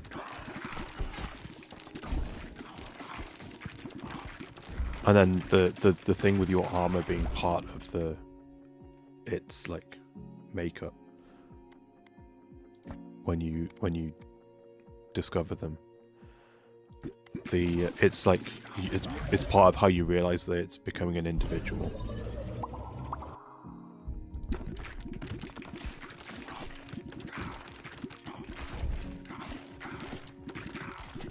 Legion, yes. You end up calling it. You're trying to decide on a name in order to refer to it. And it's like, call me Legion, for we are many.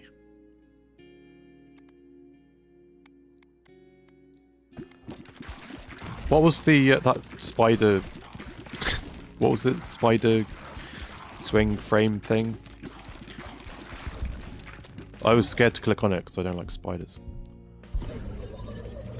And then I watched it and I was like, what is this?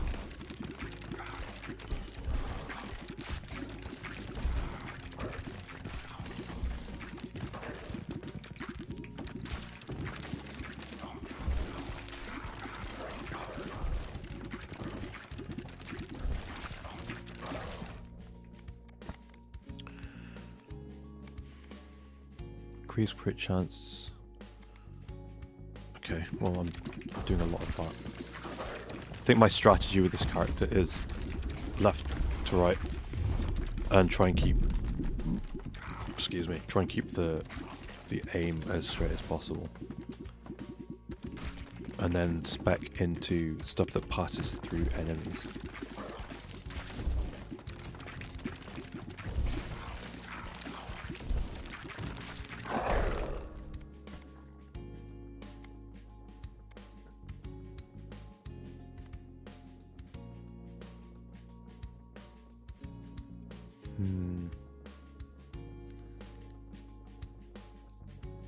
Wish I could look at this, see what this does. I can't remember.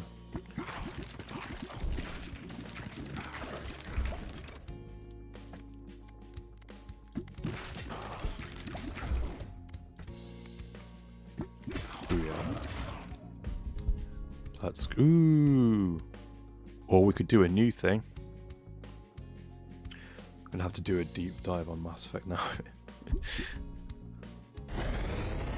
If you get a chance to play it. Ooh, what's this? Shotgun shoots 3 to 7 iron baby balls after hitting a wall. They move at 200 speed but are destroyed upon hitting anything. Oh. Well, that's not... not ideal, because my strategy was to not hit walls. Oh well. Yeah, if you get a chance to play it, I think it's worth it. But maybe a let's play or something, because it is a lot of they are big games. If you just like rush through and dodge. I should try and dodge attacks because I'm going to run into this a lot. They're big games, and there's a lot of... like, the world is so rich that there's a lot to experience.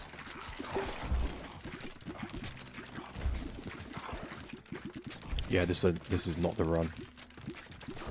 I think I'm done for. Why can't I grab this? I want one. Wherever this green ball back. Green ball is back.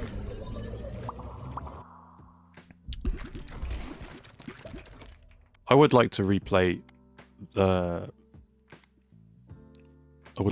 Mass Effect on my channel at some point.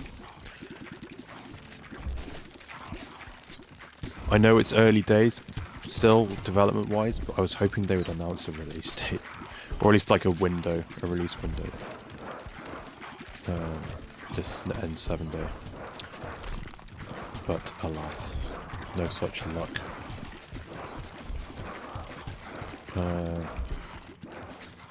Yeah, it would be nice to get a definitive... I'm dead.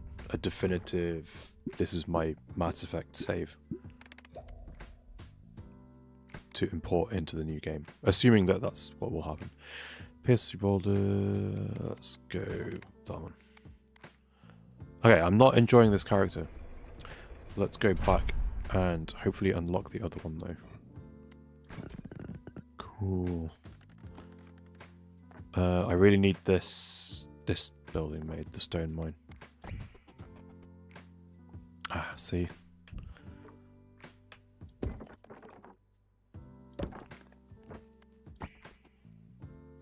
Ugh, that's annoying. How long has it been in the works? They announced it 5 years ago. But then, when did Dragon Age Veilguard? When did that come out? Oh, so, right, yeah. So, what? Hold on a minute. That's not true. That can't be true. Hold on.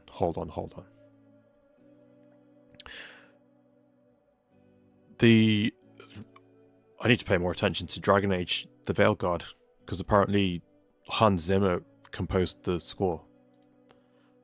I didn't know that. Okay, sorry. So yeah, that came out I just lost it. The 31st of October last year. Which is why last year's N7 Day they said it was too close to the game coming out. We're not going to announce it. But they announced it 5 years ago. But they only said once Dragon Age Veilguard came out. Only then did they say Mass Effect has gone into like full production mode now. It's still pre-production, I believe. But they're actively making it now, which is lovely.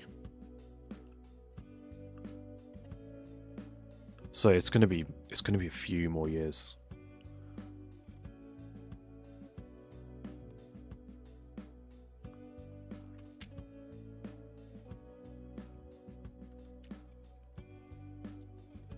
At the very least. I mean, look at they just delayed GTA 6 again.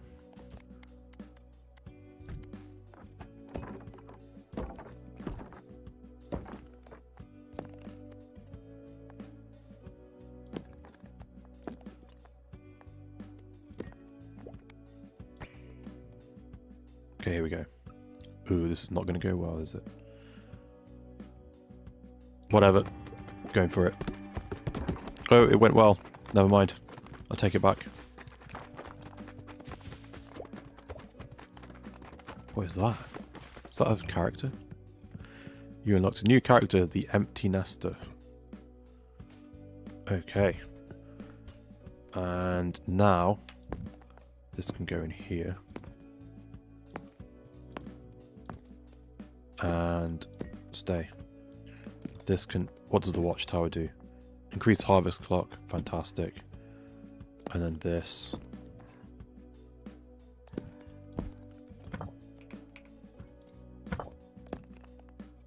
Slot that in there. Why not? I need to assign... Here you go. You can go in there. And, oh, sure. Why not? Let's upgrade it. We're still on the Reddit screen. Oh my god. I have to not just alt-tab from the browser back to the game. I have to go into OBS and turn it off. There we go. Well, I built the stone mine. It still needs to be bounced into to upgrade it, but it's working now. And I built the... whatever I got. The single family home and the watchtower. And we got this guy. The Empty Nester. Finally some peace and quiet. No baby balls. Each shot shoots multiple instances of 1 equipped special. Interesting. Okay, I don't like this one. I don't like the shade. I don't like the shoot from the back thing. That's awkward. We get ghost balls. Let's try this one.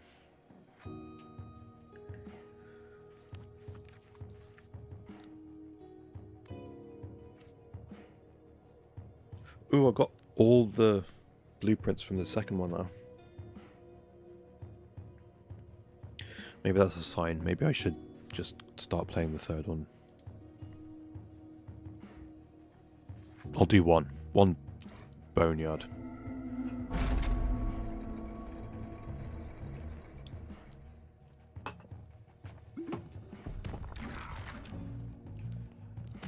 Oh, this is so interesting.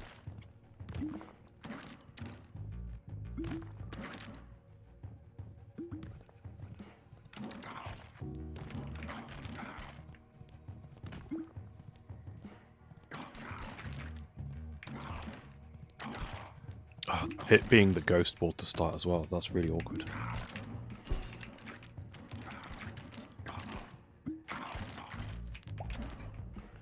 Continue. Let's... Oh. What's this? Critical hits deal extra damage.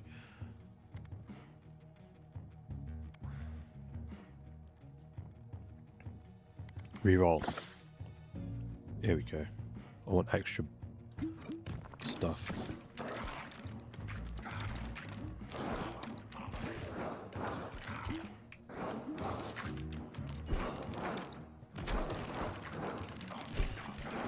Yeah, this is tough. What the hell?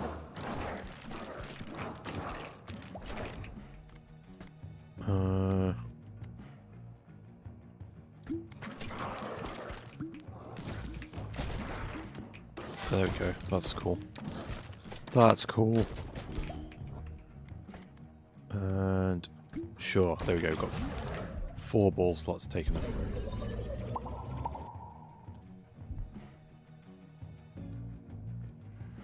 Even in Arcadia, Sleep Token made me feel so depressed a bit. Even in Arcadia by Sleep Token, as in the song.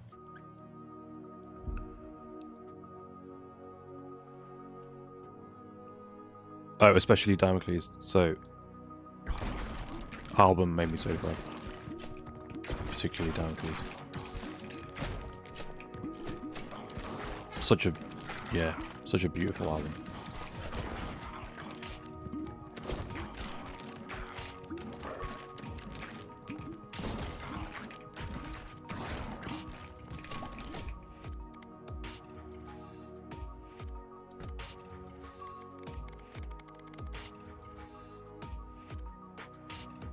Ooh, I wonder if this works when you catch a special ball, automatically shoot.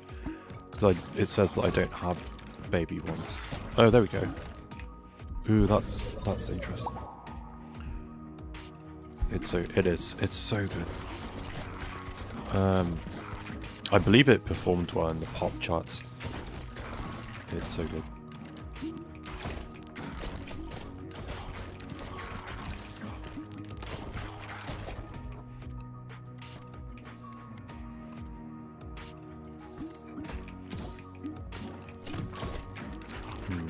I like when because it seems to be random which ball it shoots multiple of. I like when it's the earthquake one. Just does like that. That was cool.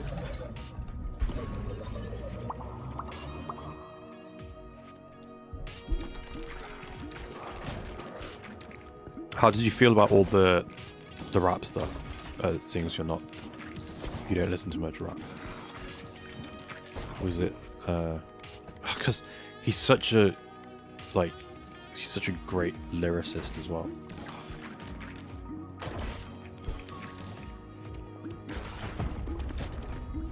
Didn't mind it.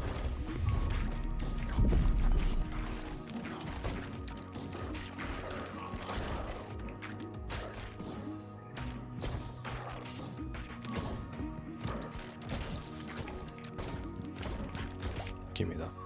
What we got?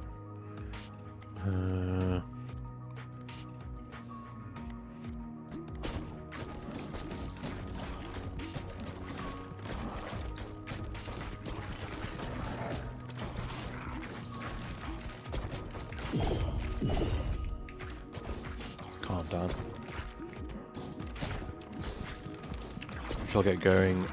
I want to get some gym time. Okie dokie. Thanks for hanging out, dude. It's nice to see you in the stream again. Ah, oh, I've got nothing I can evolve, only fuse. Ugh.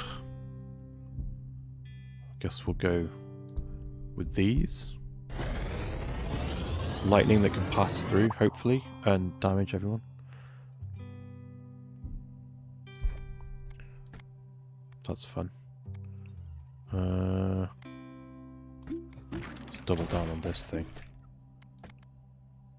And freeze. That might be useful.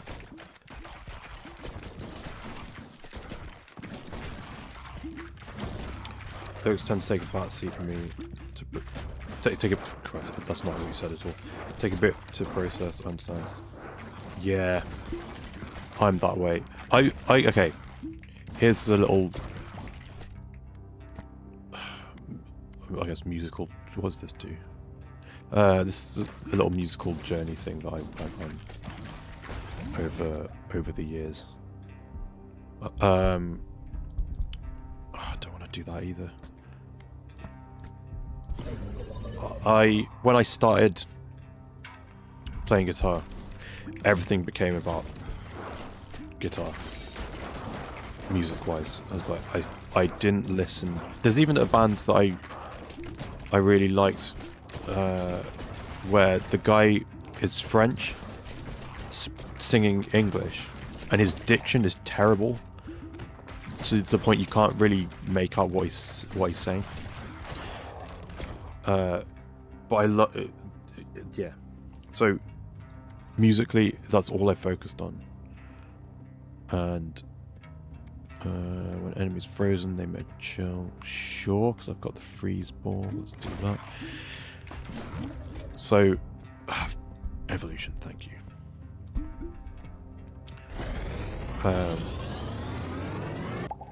Yeah, there's a lot of music where I don't know what the lyrics are. A lot of music I listen to that and like and love even, where I don't know what the lyrics are. I don't know what the meaning of a song is, but I find myself hearing a line or two, and the context of how it sounds in the moment, I read into it my own meaning, which I did with Take Me Back to Eden, the album, before I really paid attention to it. And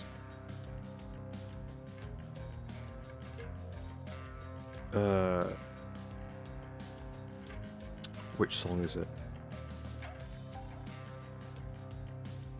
Are You Feeling Okay? Is that what it's called? Or Are You Really Okay?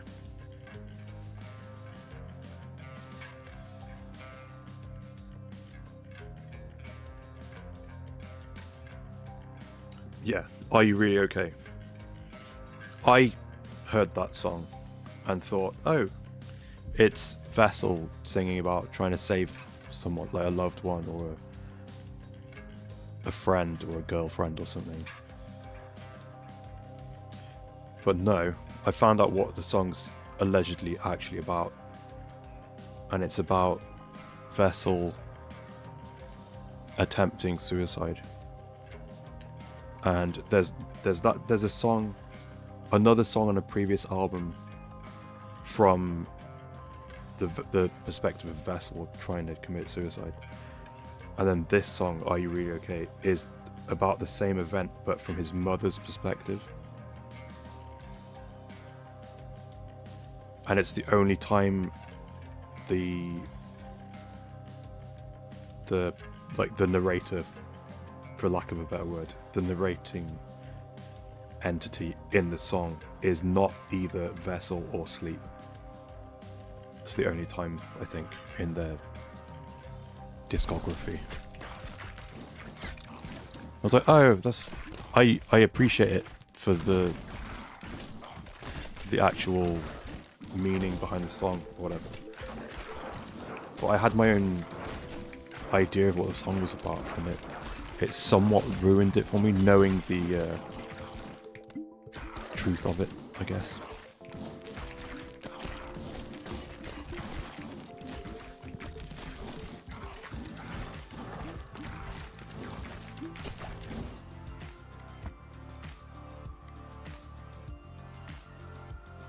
But the more I've listened to Sleep Token, the more I realised they're a band where the subject matter and the performance and stuff of it is so personal and like personally tied to Vessel. I don't like hearing covers of Sleep Token songs. It's like, I don't know, it feels weird. It feels like someone like performatively reading a diary, reading someone else's diary out.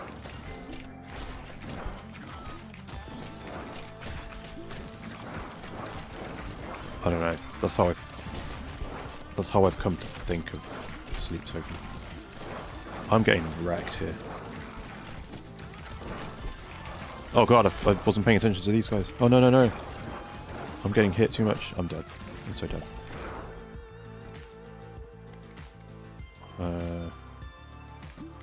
Yeah, go on.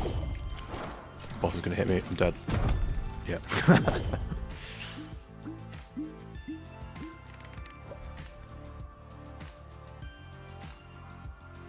Need to re-listen and watch the lyrics. I recommend it. The first time I listened through Evening Arcadia, I think I still have them. I made notes my first listen through. Is this it? No.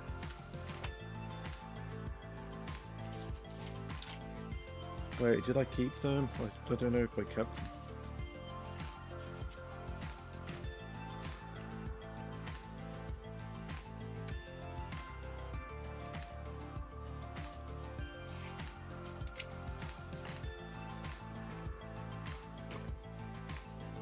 Oh man, I think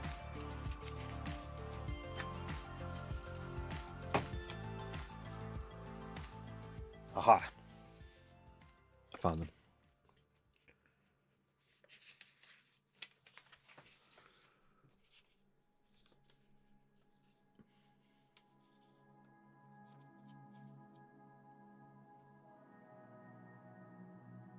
So even like the title, Even in Arcadia, is a reference to, I think it's like Greek mythology. It's I think it's a Latin thing, Even in Arcadia. Basically, it's part of a phrase that's like, it basically means, like, Arcadia was like an ancient Greek utopia. Fictional, maybe? I don't know. But the phrase is like, even in Arcadia, death still walks beside me. Which means, like, no matter how good things are, bad things still happen. Essentially. Or, like, no matter how great your life is, you're still gonna die at some point. Something like that. Open to interpretation, I guess. I don't know. I don't know my. I'm not very well read in this arena. And then, so like the meaning you can glean from the title, even when you listen to that song, or even the because he even says it even in Arcadia. He says, even in Arcadia, you walk beside me still. The end of Take Me Back to Eden is Vessel escaping sleep, it seems like to me, and trying to be his own person again. But it's like, even now, even in this utopia that I found myself in, what's he saying in Look to Windward? It's like,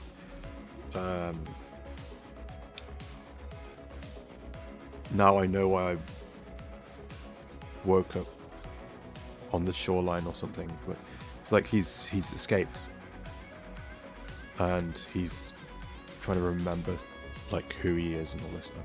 And then he comes to realize, like, oh, even here, you're still there. You're still part of me, or whatever. I don't know. I'm rambling. I'm just.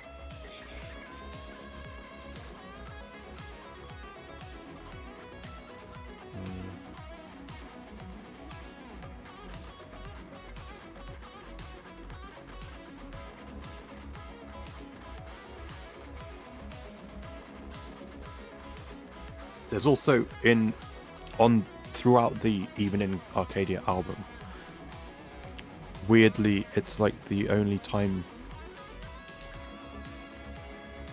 Vessel has been literal, I think. Like, he literally talks about people in the crowd calling out his real name. I feel like there's also, I've wrote down something about past self here. Like, I don't even know who I used to be. Is that an example of Vessel being literal again? Like, has he lost sight of who he was now that Sleep Token's got massive and they're headlining festivals kind of almost out of nowhere?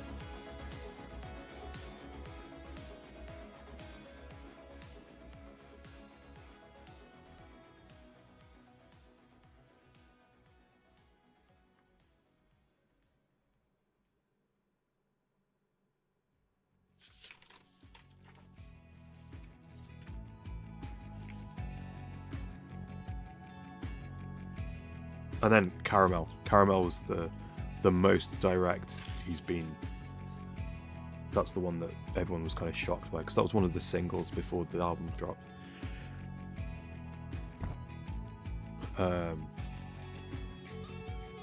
That's the one where he talks about like people shouting his real name and stuff. It was like, he sounds like he's resigned himself to appeasing the fans, which I think is sad, because it sounds on the surface like he's sacrificing his artistry.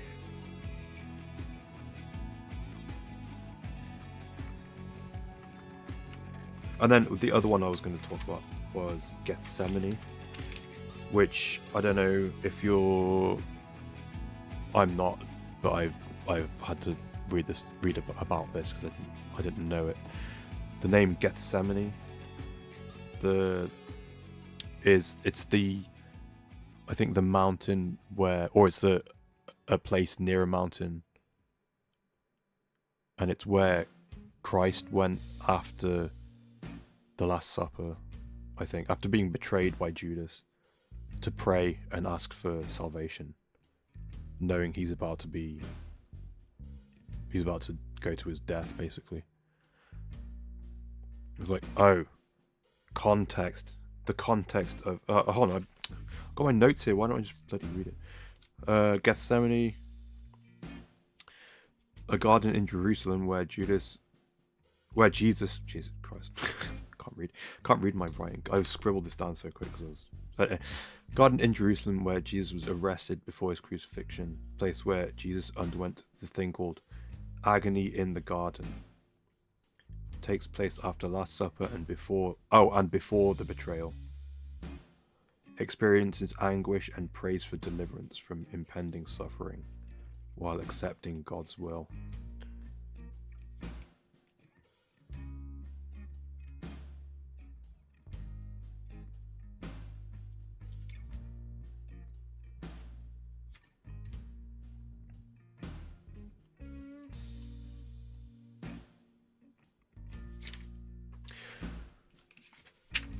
I don't know.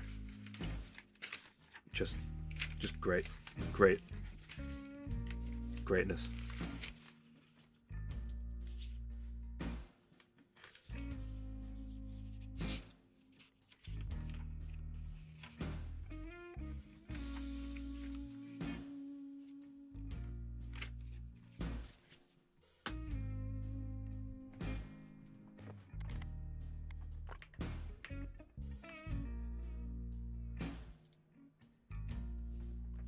Let's check the Reddit thread. Nothing new yet. Nothing to report.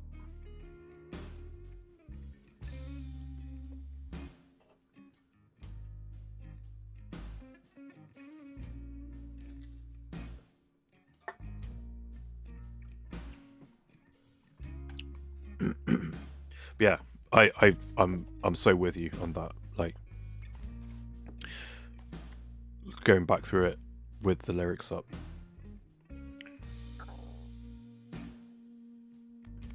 Definitely worth it. I need to do that again, having sat with the album now. Like, those are my notes from my first listen through, when I had to like look up stuff, and I was trying to work stuff out for myself, having listened to the Take Me Back to Eden so much.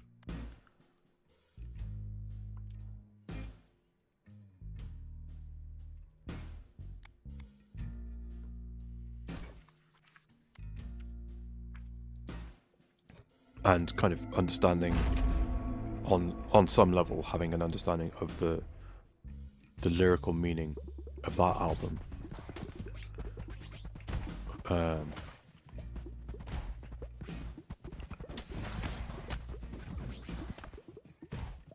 Yeah, but now I've sat with the album more.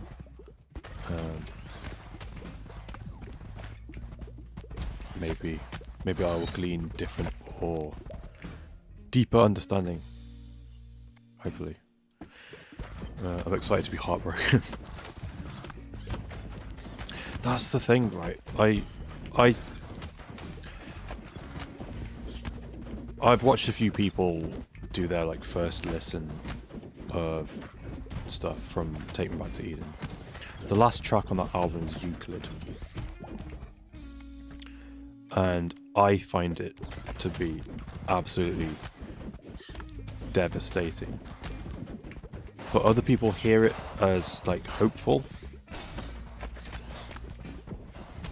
and I guess there is a hopeful element to it, but it sounds so like nostalgic and what was it? Flame Amy's Lampfire. Let's go with that. Not nostalgic, maybe nostalgic, but like not in a.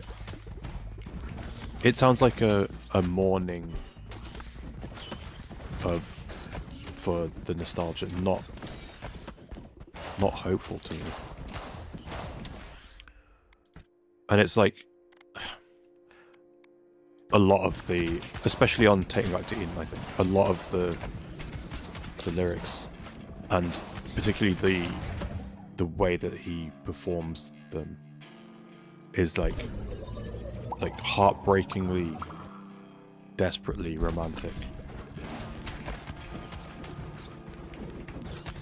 So there's these like images that he paints. Like in Euclid, it's like the line is like, for me it's the autumn leaves, these ancient canopies we used to lay beneath. But that's such a romantic image, but it's we used to lay beneath. It's like he's talking about something that was so innocent and beautiful, whereas we used to. And that lines, like those lines specifically, just wreck me. Do not pick up on any of the lyrics and Take Me Back to Eden. Yeah, I think I think oh god. I forgot the bosses in this one. Crazy. You know what I didn't check is if I've completed this with this character box. I'm not sure who I did it with. I think it was the sheriff. Yeah, the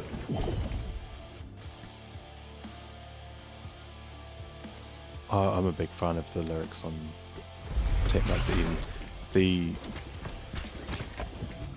The other lyrics, most of the lyrics in Euclid are like references to the other tracks on the album. Can I? Oh, okay. I feel like I wasted that one.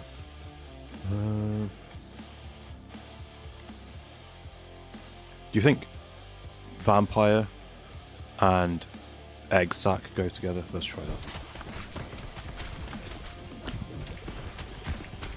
I'm gonna find out.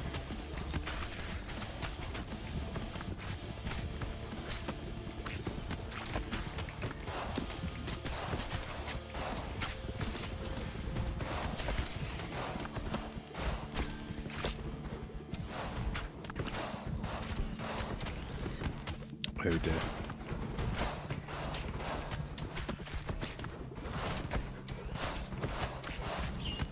Oh no. Oh no. It's all over. Oh dear. Give me this, whatever. Give me... No, no! Oh.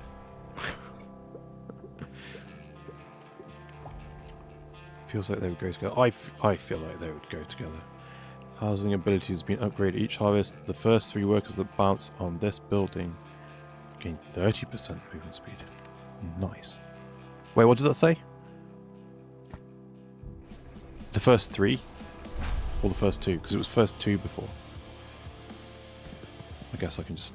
First 3 workers. No way. Okay, I want to find...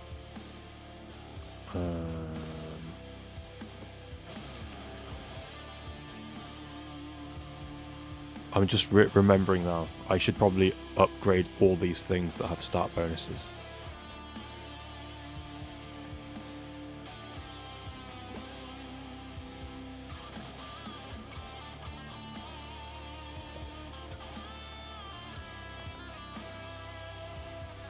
Like, seriously, like, what the hell am I doing? I have 3 stats here. Gain speed. Gain endurance, dexterity, strength. What else we got? Sure, let's upgrade everything. I'm not really using the banish upgrades thing.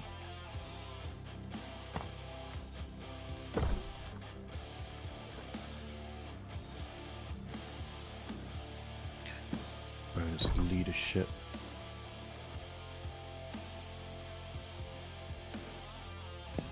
Increase intelligence. Okay.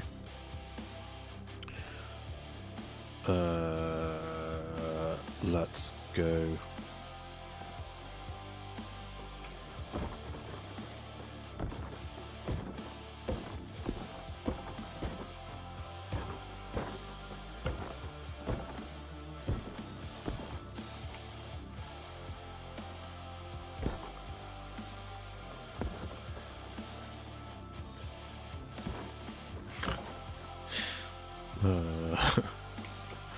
Like this, maybe?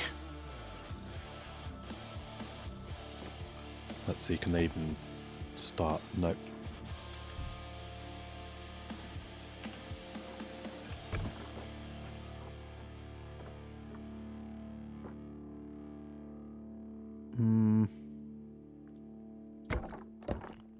Let's try that. Don't think this is going to work.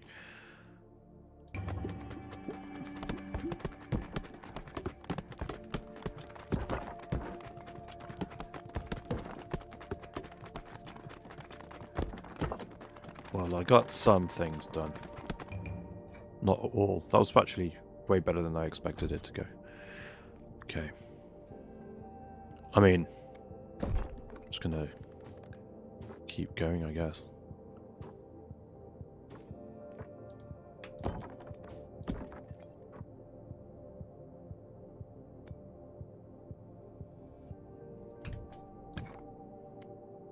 Oh, wait. Yeah, gold. I don't have gold. I've run out. Let's go with that.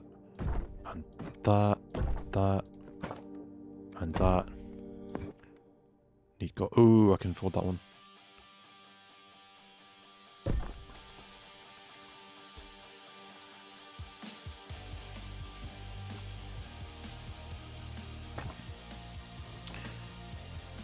Oh, strength is useful, though.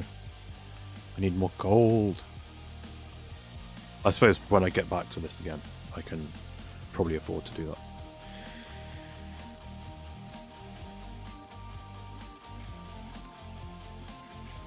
Yeah, also, Take Me Back to Eden, the song, has another thing that wrecks me, and it repeats a line from Chokehold. Because you start with Chokehold, and it's like, it starts with, "You've got me in a chokehold," right? It's like, I can't escape you. You're all-encompassing. I assume Vessel talking about sleep. And one of the lines in it is, "We're tangled up like branches in a flood." And then you hear that at the start of the album, and it's like setting the stage for like, this is the state of things right now. And then you listen through the whole album and how just destroyed Vessel is, as like how he's just like a broken person. And then when you hear it again and Take Me Back to Eden, and it's like in a different context, having just listened to the rest of the album, it's like a gut punch, and I love it.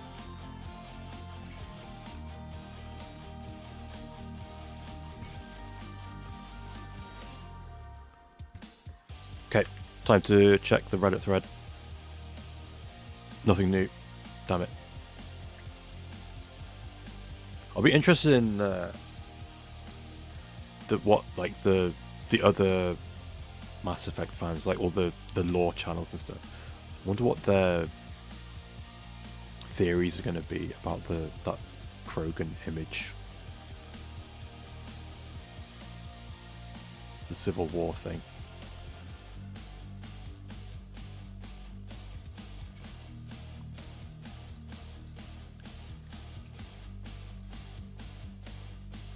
I'm assuming that it means they're making the healing their reproductive issue. I think they're going to make that canon, because it sounds like it looks like there's a lot of them in the image. There's not many of them left. I mean, there's still a lot, because it's like they're spread out across the galaxy, but there's like comparatively, there's not many of them left at the time of the trilogy ending. Oh, something I forgot to mention about the Reapers. When they come and cull all these civilizations, they consume them. They consume the populace and store them digitally. So that's another part of the thing about destroying the Reapers, is you're essentially wiping out the cloud storage of every advanced civilization that's ever existed in the Milky Way.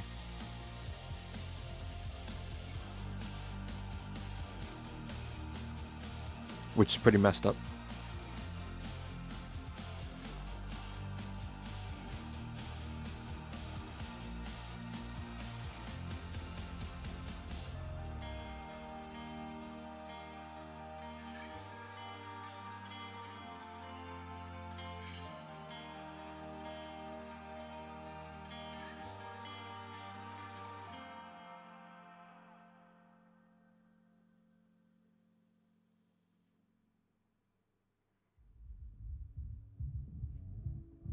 But that's why, like, we never figured out that this cycle happens is because they come through every, I don't know, so many thousands, tens of thousands of years, or whatever it is, whatever the scale is.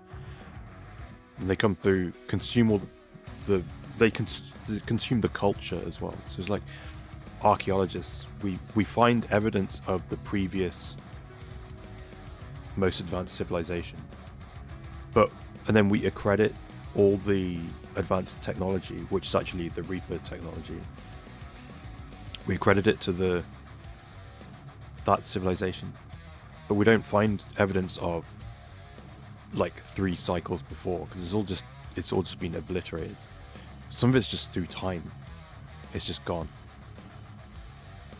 But in Mass Effect 3 there's a DLC character when you pre-order who is one of the aliens from that previous civilization.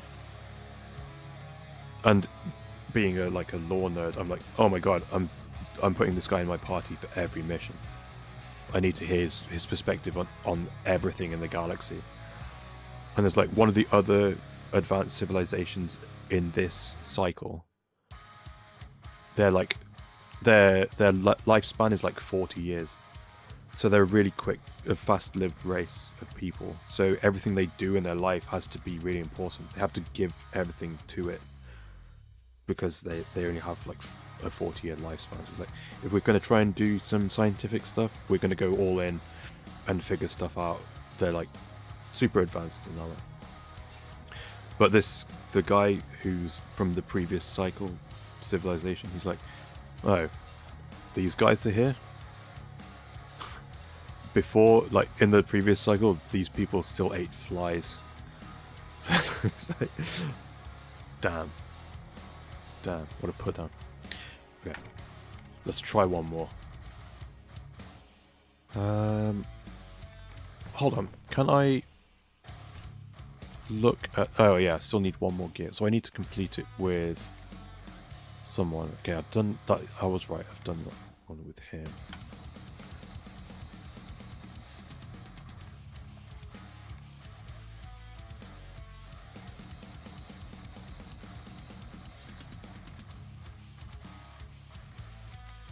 I'll try this one again.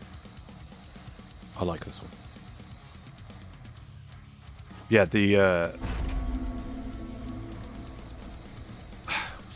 just the storytelling in Mass Effect. It's such good sci-fi.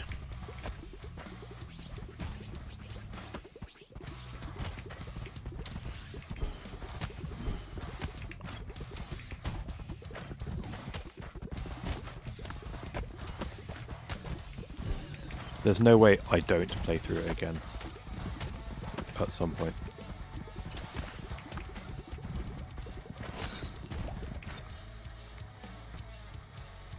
Maybe I'll do it on the channel. I would like to. I would like to document, even though like the document of me playing Mass Effect is all the saves that I have scattered around on different Xbox consoles over the years.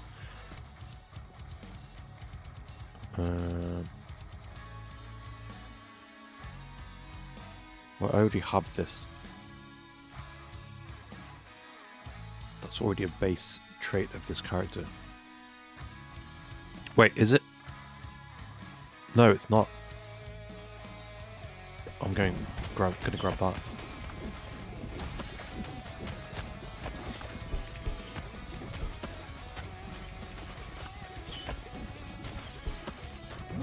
Give me that. I might have just made a mistake actually. Getting that one.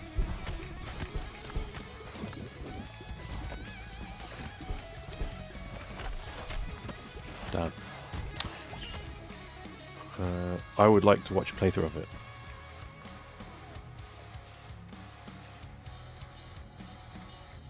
Well, I would like to do a playthrough of it, so...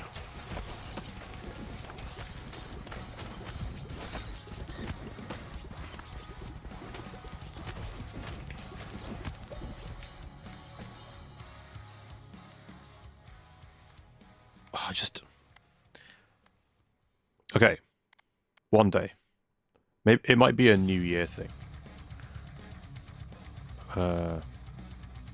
Because in my head currently, I'm thinking got Halo to finish.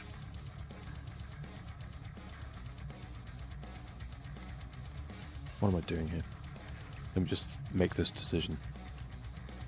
I'm gonna go Vampire Ball. Got to finish Halo. And then I would like to do Outer Worlds. I'm aware it's not super well liked by a lot of people. I think they're expecting more of it than they got. But I think it's like a low impact enough RPG that it'd be fun to do on stream, because it's like I don't have to be like locked in. I can just be doing it casually and having a good time with it.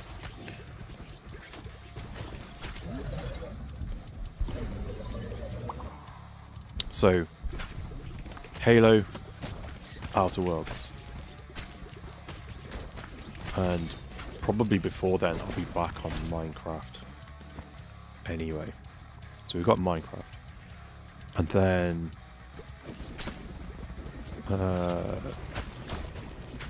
as more cozy games show up in sales and stuff, we've got those. Hopefully some more collaborative streams. Try and get back to Stardew one day. And yeah, then Mass Effect maybe.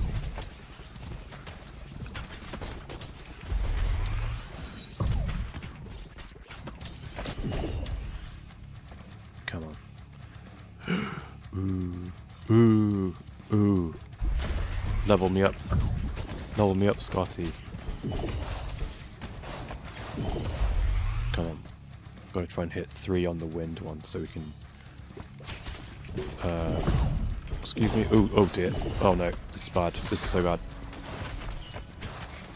Okay, we somehow survived. Here we go.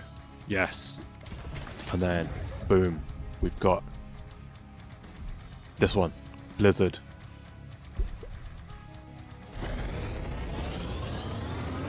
Oh yeah, Stardew. It's come up recently. Potential spoilers. Potential overhype for something that might not happen. But it did come up recently that we were thinking about giving it another go. At the very least, playing it again. Because we didn't actually get to play it. So... Ooh, let's re-roll. Yeah, we'll level this up.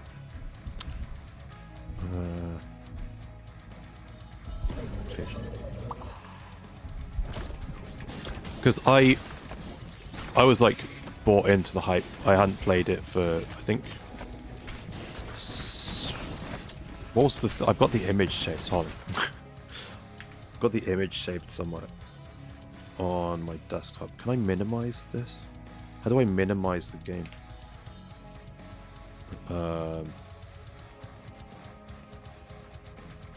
I can't see it in Steam anymore because I did technically play it. But I think it was like 7 years since I last played Stardew Valley. Was that right? I think it was 2018. And I was like excited to play it again. And I hadn't played it in so long that when I did last play it, multiplayer hadn't been added to the game yet. So it was like going to be all like a new experience for me. And let's see. Can I banish this? Banish. Oh. Well, what's the point of that? What's the point of banishing these? I can already reroll. Oh, reroll cost coins. There we go. Yeah, we didn't actually get to play. Really. We played for like 20 minutes and then stopped because Fozy couldn't join us.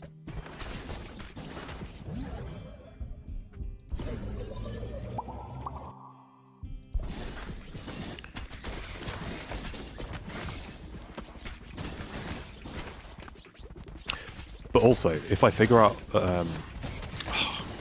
unfortunately, so if I figure out where my capture card is from like so long ago, it doesn't do higher than 1080, and it can't do higher than 30 frames. If I can find that and use that to do Halo 5,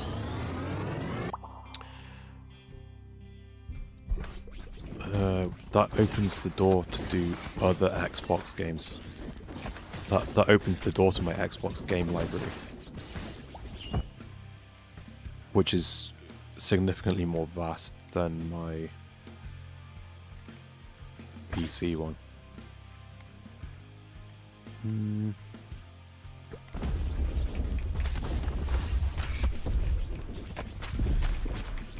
Ooh, there's 2 bosses. Have I done this? I must have done this because I've completed this before. I haven't done it for a while.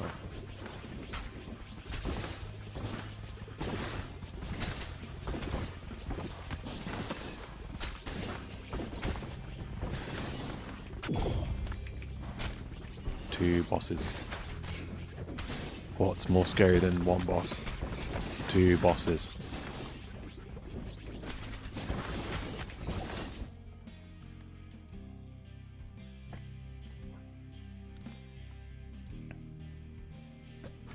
The bosses look so cute.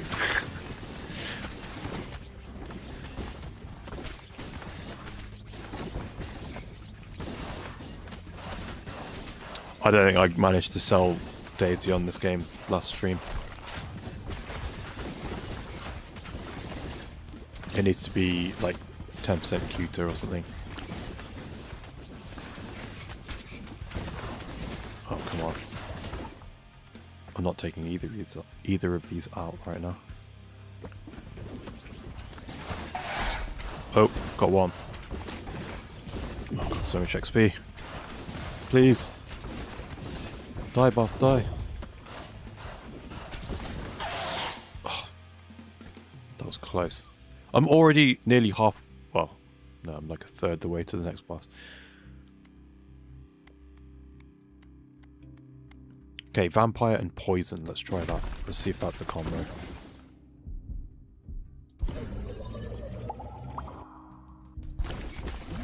Also, what's this? Diplomacy hall, increase leadership. Whoa. Okay, well, hopefully I still maintain the guaranteed freeze by fusing these together. Otherwise I'm going to be upset. Ooh, blizzard times X magma. Area effect damage from blizzard also inflicts status effects from magma. Whoa.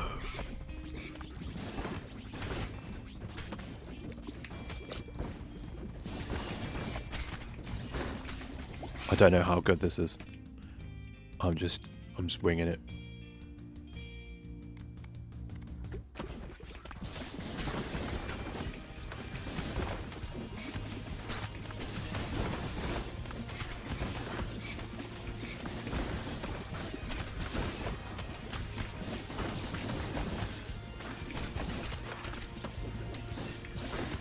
I need like the Keanu Reeves bow. Like a woe gif.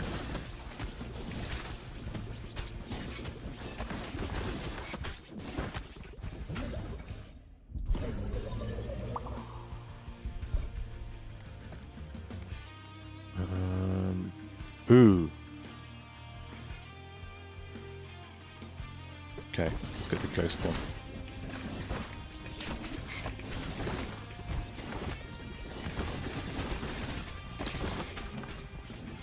So, current strategy is, I believe this character I misremembered, and I've just re-realized it, that the thing is, it gets damage increase bouncing off the walls until it hits the back.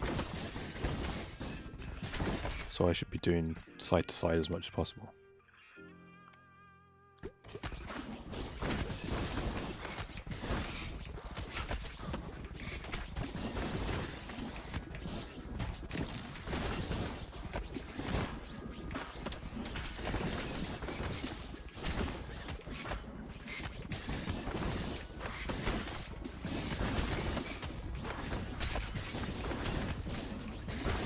Nearly there.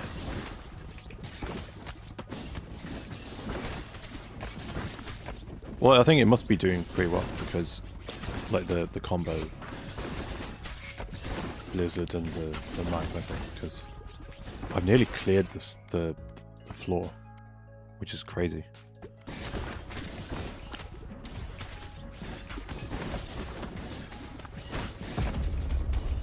And it's boss time. Oh dear.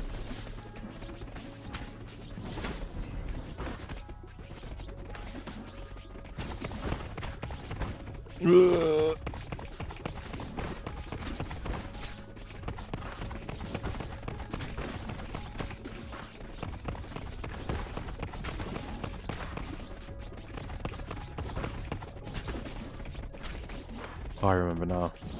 It's a big snack. Oh god. This one makes me panic so much. Even though I realised that all the pickups and stuff come straight back to me. Like I don't have to go and pick them up with this one.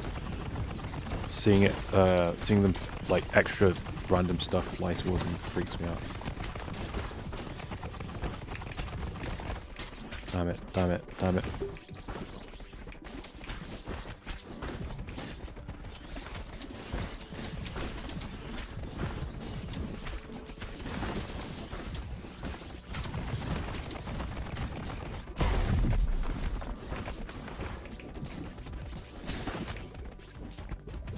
I've not been back to the McDonald's that just opened near me.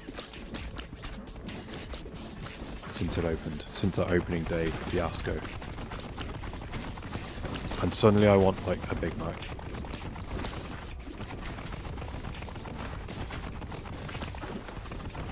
Or some nuggets. Oh no. Some nuggets. Oh! What was that? Oh, it was poison! I was like, oh, do I take damage from hitting the back wall? No, I'm poisoned. So is this boss though.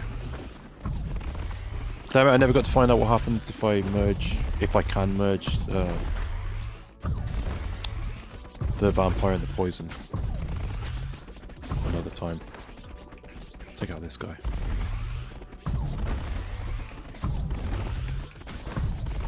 You're so done.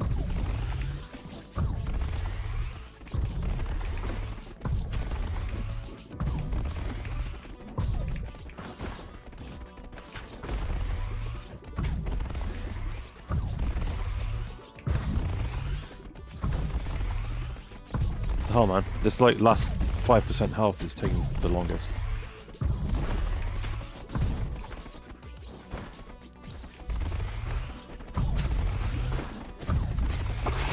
There we go. In your face.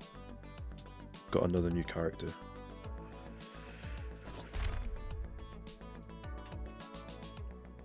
And an archery range. Dope. Yes, new level as well.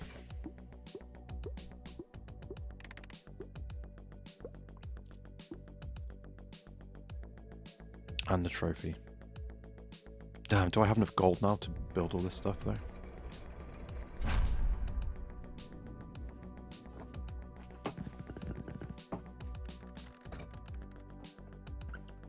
Cool. Okay, let's see, try and find something that gets added when we upgrade this. Upgrade.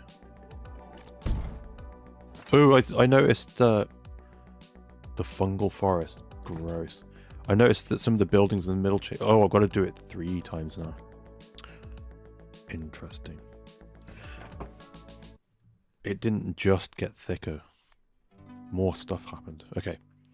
Don't need to build any of this right now. Let's build... Ooh. Archery range. Oh man.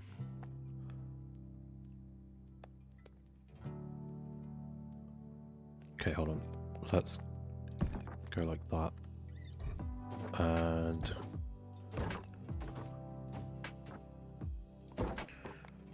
does that work? That does work, okay.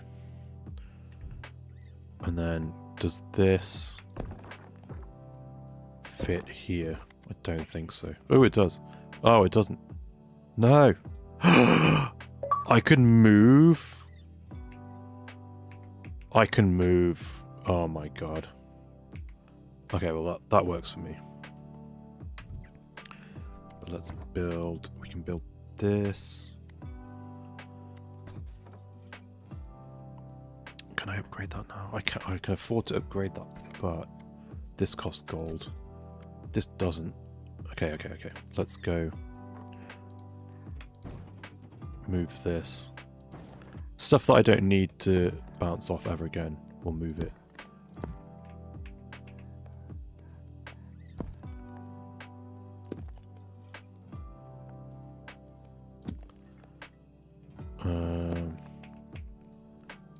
Yes.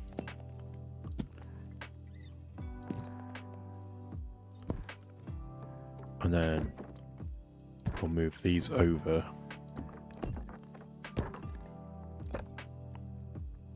Move this for now. And then build this guy. And this guy. Oh wait. Okay. Now we do some grocery store packing the bag style Tetris maneuvers.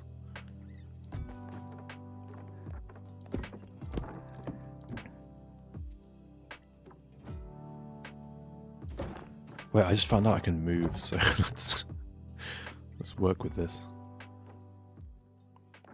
Oh, I think I'm just gonna leave it like that. And hopefully if I do this now. Oh, look at that.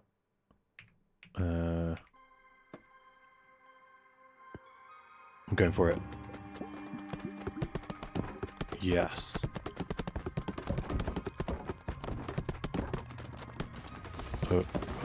Oh. I think that was a success. Completed 5 buildings. I'm OP AF. Okay.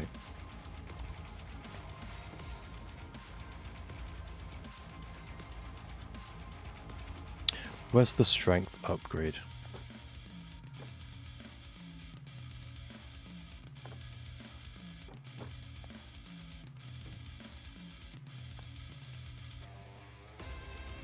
Okay, this will upgrade. Oh, I need one more hit on that. We'll upgrade this and this. Sure. Can't afford that. I need to bring this back in at some point. That's still going, that's still going. This just costs resources, so I'm like, why not? Why not do this? Ooh, I need more wood, damn. Okay, well, I guess we make a hole.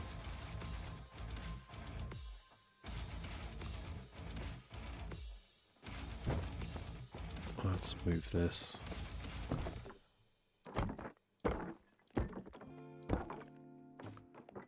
And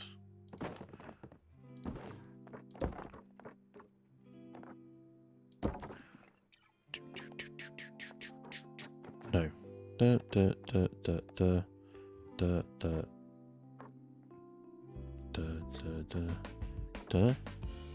Maybe? I don't know.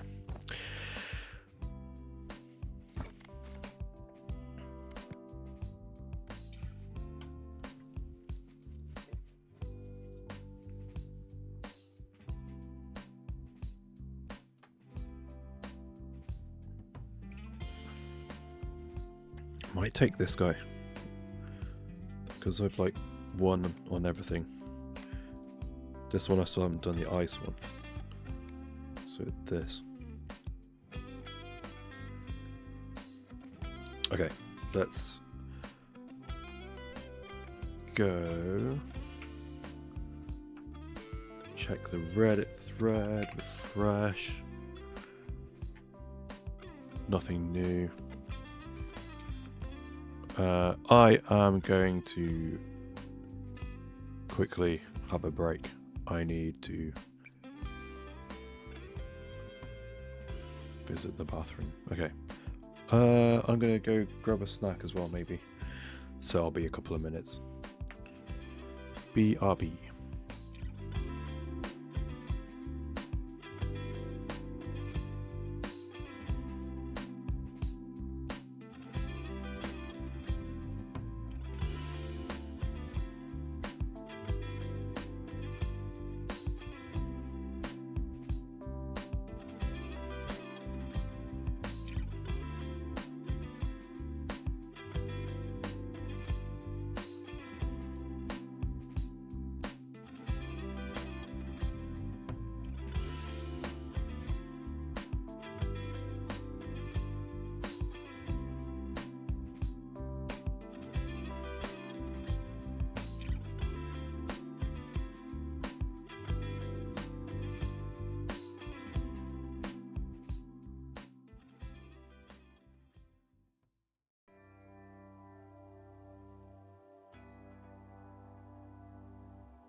Okay, I'm back.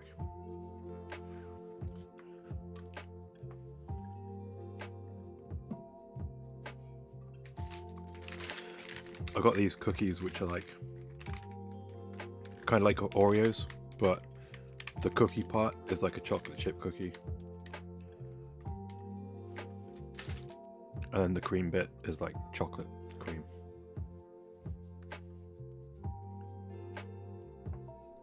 Pretty nice. Okay.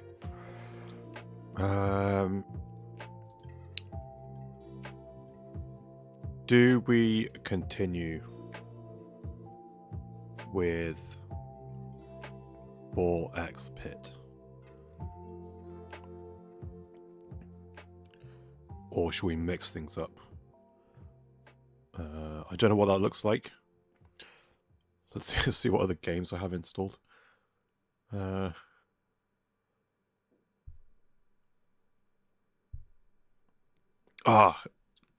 Can we switch to? Are you familiar with Faster Than Light, FTL? I think this is like one of the first games that, at least the first game that I came across that was like this. This is another game that I found through the Rooster Teeth podcast back in the day, actually, when it was still Drunk Tank. I don't think I've ever. No, I have finally completed a playthrough of this. Okay, let's switch it up then. Oh, I can do another harvest. Let's just do that real quick.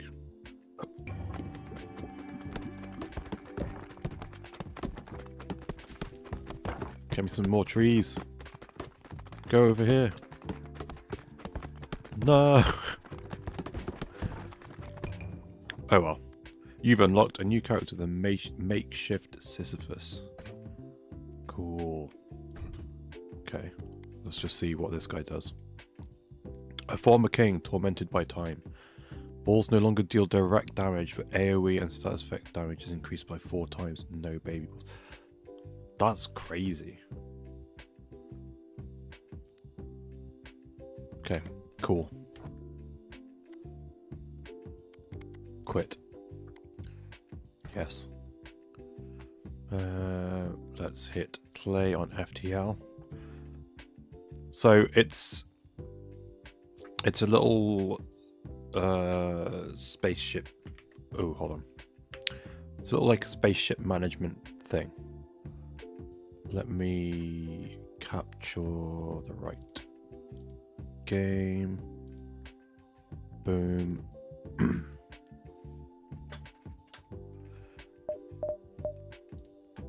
Let me turn down the volume.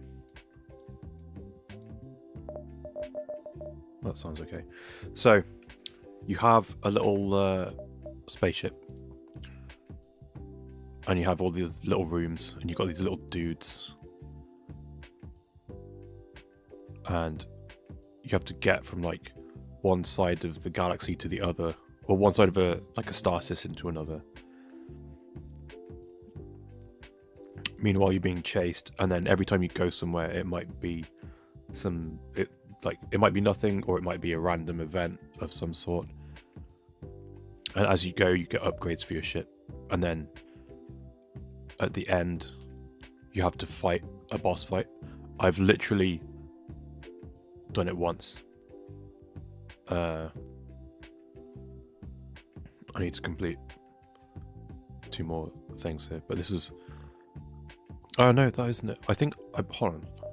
I'm pretty sure I've literally done it once. Stats.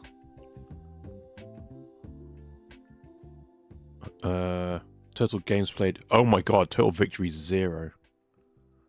Okay, I've literally never won.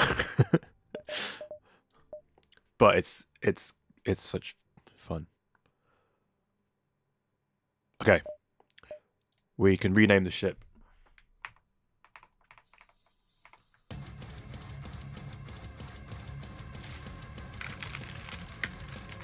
And we can rename the crew.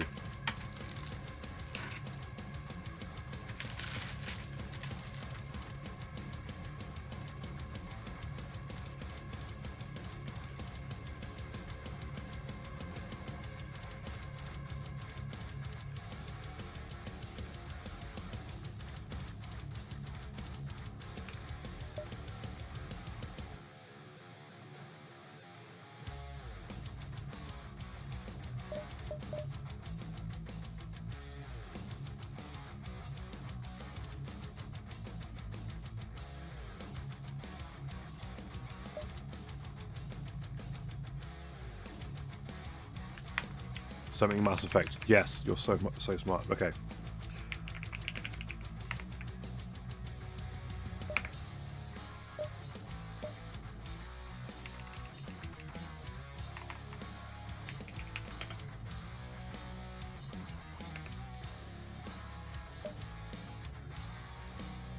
Okay. Joker. Oh, another thing about Mass Effect is it's from a time in the industry where they were spending like tons of money on the acting talent. So like the pilot Joker is voiced by Seth Green. Basically, like, think of anyone that was like an actor in something nerdy from 20 years ago. God, 20 years ago. Let's go 15 to 20 years ago. Oh god. They had a part in it. Like, another crew member was Trisha Helfer.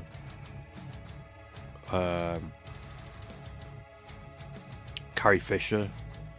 No, not Carrie Fisher. Carrie Ann Moss. My god. Carrie Ann Moss was in it.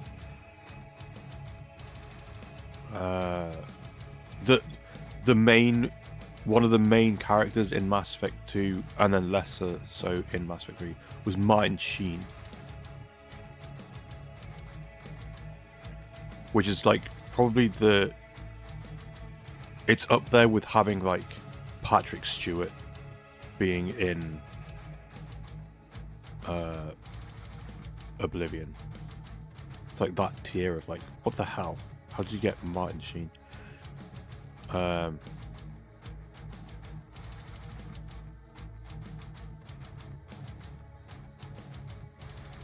Tons of people from Star Trek, people from Battlestar, people from like Stargate and Firefly, people from the Aliens movies. It was crazy. It's crazy the people they got in that game. Okay, we've got Joker's our pilot. Weapons. Where's Weapons Guy? Is this which one? This is Weapons Guy. This is Garrus. He's calibrating. And then that means engines. We tally. Let's change you. Long hair. Rename. No. Don't. Accept. Technically these are aliens. Joker's male. Joker, see, this is how like fleshed out all the characters are. Joker was trying to be part of the. He's part of the like Earth's military, right? But he has brittle bone disease, so the only thing that he could kind of do would be working. He wouldn't be able to be in combat and stuff. He wouldn't be able to be in the action. And he has a chip on his shoulder because everyone tells him like you can't do such and such because your bones will break, basically. He's like, well, I'm going to prove everyone wrong and become the best pilot in the whole Earth military, in the whole Earth Navy. And then it leads to there being like a... In the second one, you have an AI on your ship. AIs are kind of outlawed because of the Geth. And there's a bit where the ship's being overrun, and it's on Joker. He's the only one that hasn't been like captured or whatever. It's on him to crawl through the ship and like evade stuff. So his body gets like battered and broken as he like crawls through the ship to unshackle the AI on the ship and let it take over and save everyone. So epic. Okay. We'll go easy because I literally haven't ever beat this thing. Okay, the data you carry is vital to the remaining Federation fleet. You'll need supplies for the journey, so make sure to explore each sector before moving on to the next. But get to the exit before the pursuing rebel fleet can catch up. Tip: ion weapons depower and lock a system for a time. If they hit enemy shields, they deal their stun damage directly to the shield system. Good to know. Okay, so how the game works. You have, this is your like power reserve, and then anytime you want to power something up, you need to use up some of this. So right now I can power up both my weapons, which is good. And I need to save my crew positions, which is useful because at some point, like if I get boarded or if the ship takes too much damage and my crew gets injured, I can send them over here and they get healed in the med bay.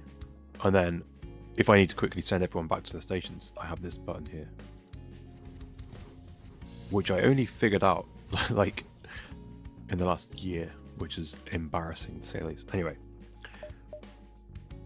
we have this. This is where you buy all your upgrades for your ship, and then here's your crew,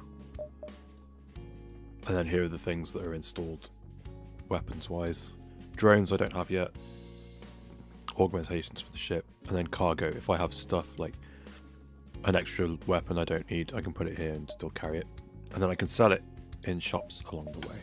Right, let's see what the place looks like. Here we go. So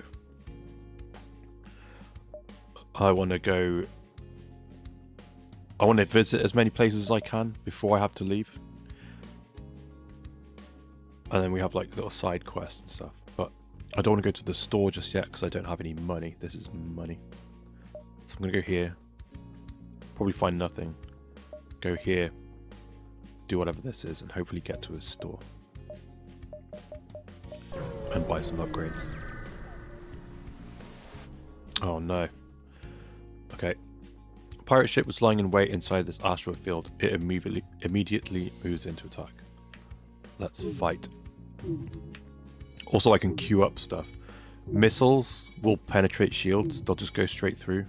So I can attack the shield module, damage it straight away, and now my attacks, I can just attack the ship directly until they repair this, which might not happen.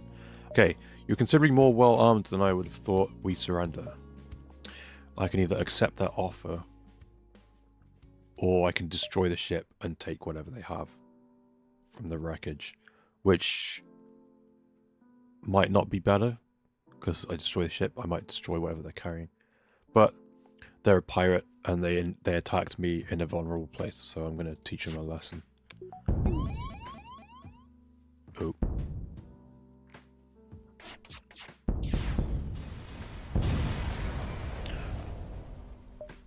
Which I ended up with slightly more money, so that's okay. Okay, another part of this is I'm in a dangerous place, so I have to wait for my FTL drive to charge up. This is bad. I need to repair my shields, which I should do before I leave this place. Because if I'm going to the distress beacon next, could be a problem. Oh dear. The other thing that's broken, oh my god. Okay. When this fire's done, we're getting out of here. Hopefully my things remain charged up. And it doesn't have to charge again, because, yeah, jump ready. Let's go. And hope for the best. Hope I don't have to fight someone. Oh no, there's still a fire. Okay, we'll try and dislodge the ship. Oh, I took damage to my hull. But I got some more money. Okay. This is bad. This is really bad.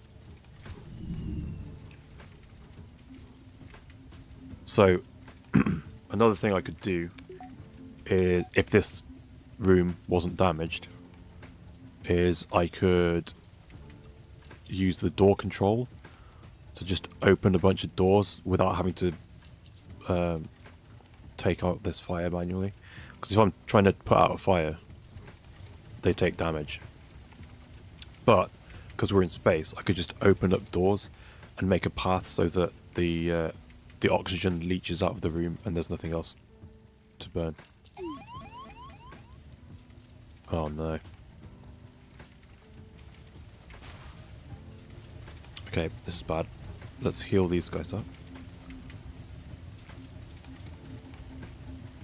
See, now this is the sort of time where like the fire's getting out of control, so I'm gonna just vent the oxygen.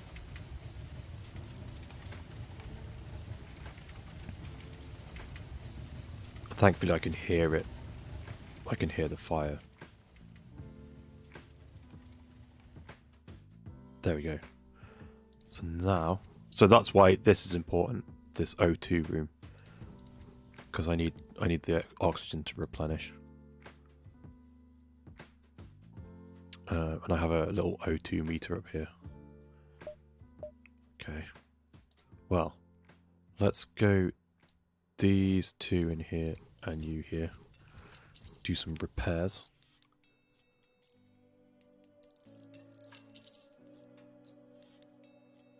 I love this game. It's so good, but I've never beat it.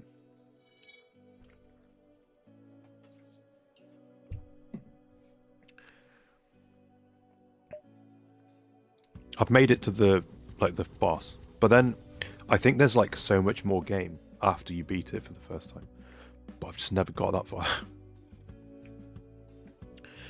Okay, I need to repair my ship, which means when I get to the shop, which I barely have anything to spend anyway. Ooh, I could go here and then here. But now the bad guys, they're starting to encroach on this area, so I don't want to take too long. Let's go to the store and repair a bit. Repair, fix all. What's this? Cooldown between weapon shots improved. Boost shield recharge rate. Missile-based weapons have a 50% chance of not using a missile. That's awesome. I wish I could afford that. I usually like to get the drone control because it comes with a repair drone for free. But I can't afford it.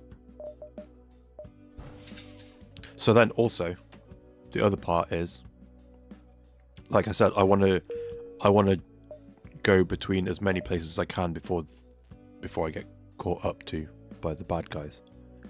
However, this is fuel here. This is how many jumps I can make. So from time to time, you need to replenish your fuel. I'll do that as well. What's backup battery do? Provides 30-second power boost to your reactor. Okay, well. Right. Let's go down here. Seems really fun. I think this would be a really cool mobile game. But I don't think I've ever seen it as a mobile game. It might be on handheld, like on the Switch or something.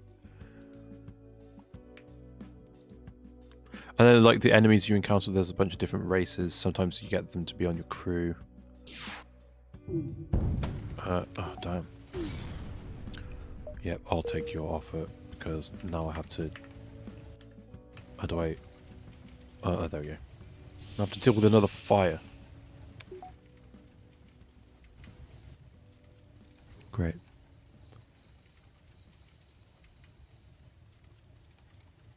Come on. Thank you. Let's go. I think I'm going to go boom, boom, boom, boom, boom, boom, boom. Oh, and then when you have nebulas like this, it shortens the distance that these people can track you, so they encroach by a little bit less. However,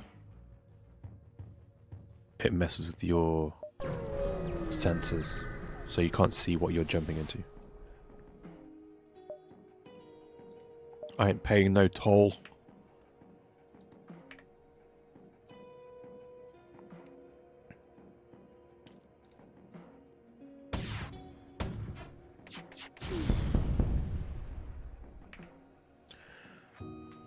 Just absolutely destroyed these guys.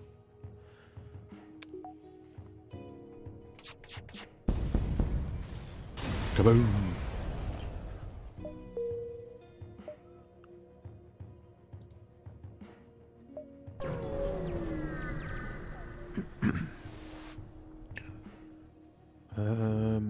Ooh, I could repair, but I'm good, I think.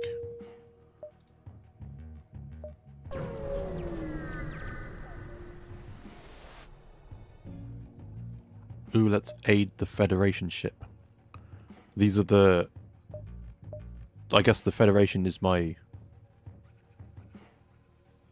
side, and then the rebels, they're the ones that are chasing me. Power your weapons, let's do it. Oh wait, they have... Okay, now I'm in a bit of a pickle. Because this drone, I think, might shoot my missile down before it can hit. Oh wait. No, I don't know what that does then. Enemy combat shoots, stun possibly. Oh, if I sent my own drone over there, it would mess it up. These ones like to escape, which is a problem because they're my enemy. So I always try and take out the engines. That was a waste of a missile, I shouldn't have done that. Contact the Federation ship. Thank you for saving us. The ship is transporting Federation civilians on the run from the rebellion, and we don't have the equipment to fight for ourselves. Don't have much to offer, but I can inform you of a hidden Federation base nearby. Perhaps they can assist you more. Added a quest marker. Booyah. Oh, and it's where I was going next anyway. Brilliant. You searched near coordinates given to you, but the search yields no results. Perhaps they were mistaken. Ugh. I'm gutted. That makes me sad. You cross paths with an advanced scout of the rebel fleet, searching the section of the nebula for your ship. Bring it. You don't even have shields. I'm just going to take you out.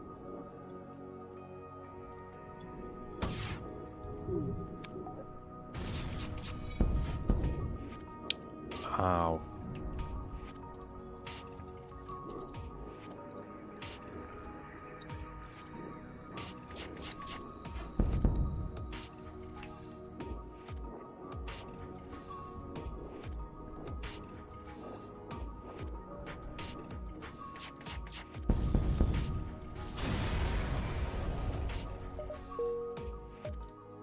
Okay. Well...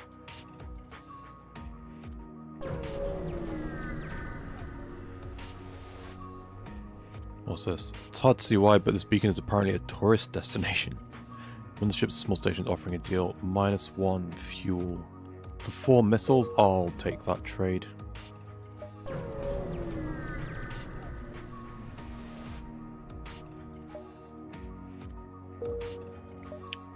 Okay. So now I can leave this sector. But because I'm in the nebula stuff, and they take longer to reach me, I'm going to go to this one before I leave. Oh, we got attack the ship. Let's do it.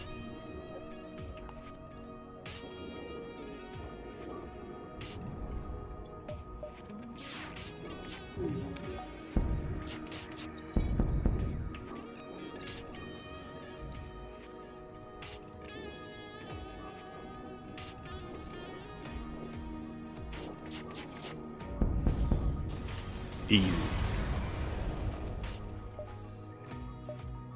Station was abandoned or stripped clean. Damn. Oh, there's another store. I'm gonna risk it. I don't care. Let's see. Oh. Heavy laser.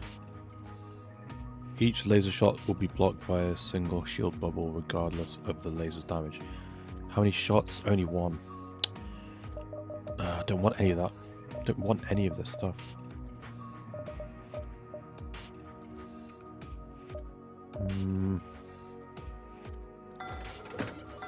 I'll get some more fuel. And then let's do some upgrades.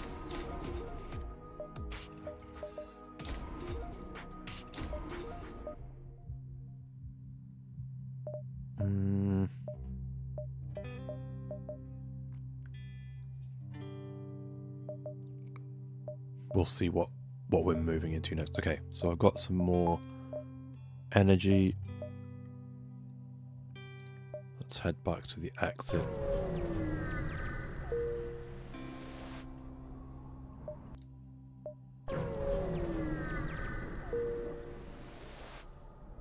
I should have bought more fuel. Oh well, okay. I think I want to go here. Zoltans are cool because they're like an energy-based life form, so they can power whatever station they occupy. So that saves on buying more power generation.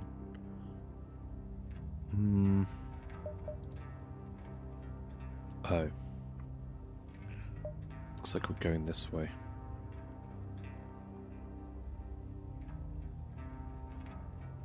Yeah. Let's try that.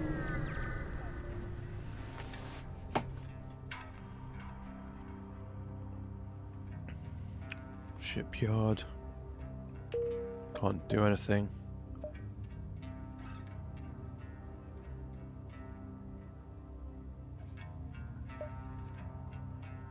Let's go 1, 2, 3, 4, 5, 6, 7, 8.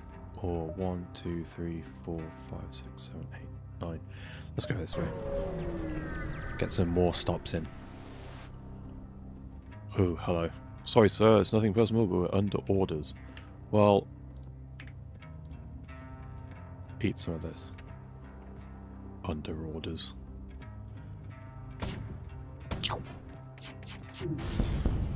Damn. They broke my doors.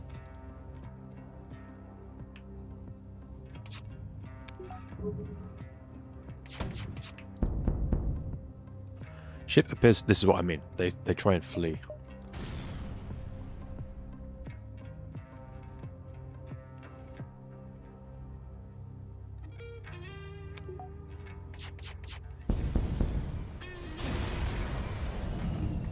Need to fix me doors. Ooh, I got some more money. Fantastic. I need fuel. Damn. My current path that I want to take through this section, I don't have enough fuel for it, so... ooh, and you need healing.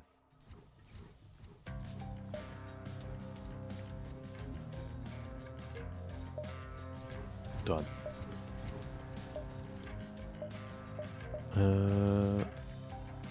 Yes.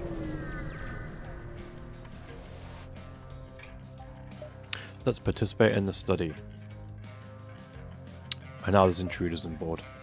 Fantastic. Ugh, I knew it. I knew I should have bought the increased door stuff. Okay, that's a problem.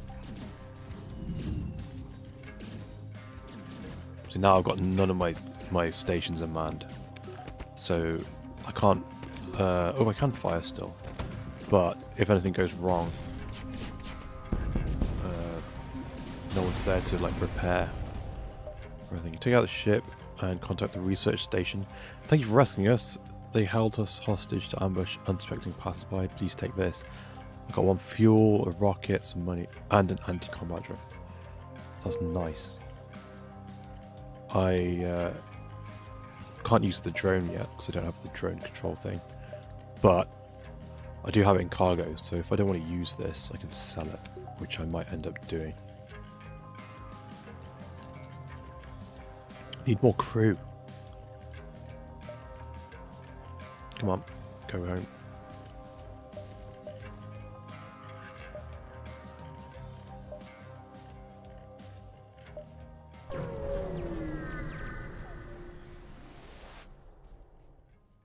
More intruders. Intruders are my least favorite, and I just mentioned the door control thing, the door control upgrade, and I didn't do it. Oh god. Get out.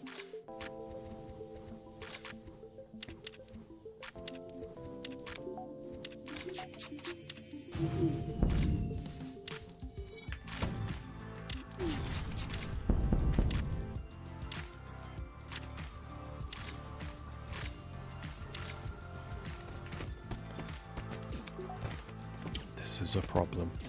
So now my oxygen's just going down. I can't really do anything to stop it. And there's intruders on board. Get out, get out, get out, get out, get out! Oh my god. So now they're just going to destroy my ship. And for some reason they won't go in here. Okay.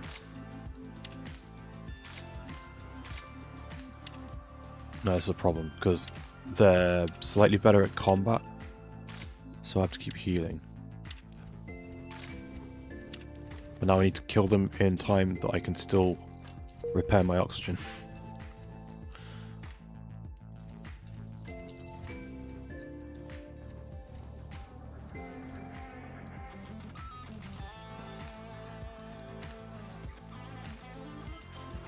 Okay, before I forget, I'm gonna buy the door upgrade.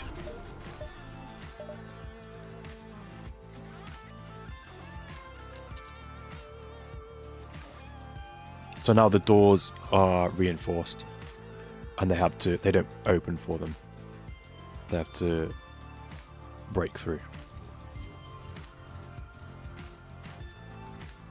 I believe. I can't remember if that's this tier or if it's the next one. Where are we? Blast doors. Allows remote upgrades to impede spread, fire spread, and intruder movement. Yes.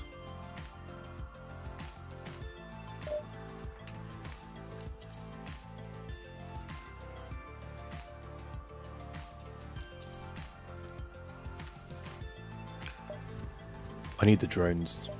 Oh, the drones cost 75. Oh, I've got the thing that I can sell if I need to. Let's go here, see where this leads me. Oh, another fight. Jump into a debris field that used to be a debris field that used to be a Zoltan cruiser. Unfortunately, the NG escort. Oh no, is it NG? The NG ones are the ones that are energy beings, I think. I think the Zoltan are the ones that... No, the Zoltan... I don't know. I can't remember. Takes you for the attacker and retaliates. They refuse all hails. Well, you're about to die then. Oh wait, hold on. I might not be able to hit. Defense drone. Shoots down missiles. Ah, oh, damn it. Just wasted one then. Luckily the burst laser fires multiple times, so the first shot will break a shield. And then I get 2 shots on.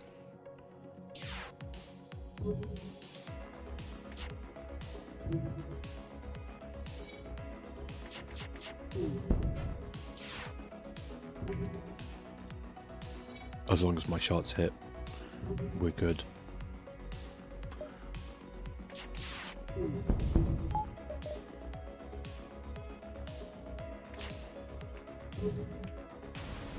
Oh, and they're dead. That's what you get. Distress beacon. Let's do it.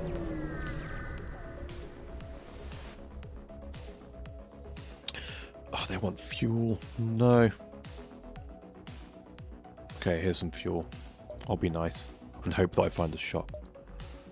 Ooh, they gave me tons of money. Good. Worth it. Oh, I have to backtrack for a store. That's bad. Okay, let's do it. I want the drones to do the repairing for me. Drone control.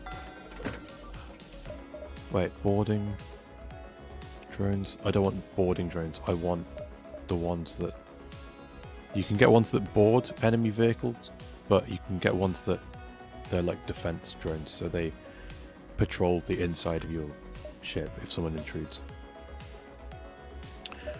Okay, I'm gonna sell 17. That barely seems worth it. Oh wait, do I actually have the repair drone? I think it came with the... Oh, forget it. Let's buy this. That. And that. Oh wait, I can't afford it. Damn.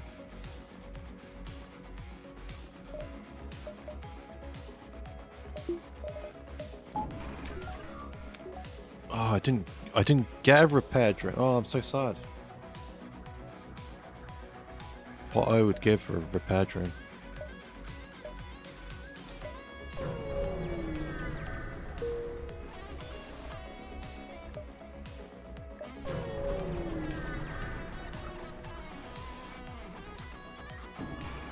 Prepare to get destroyed.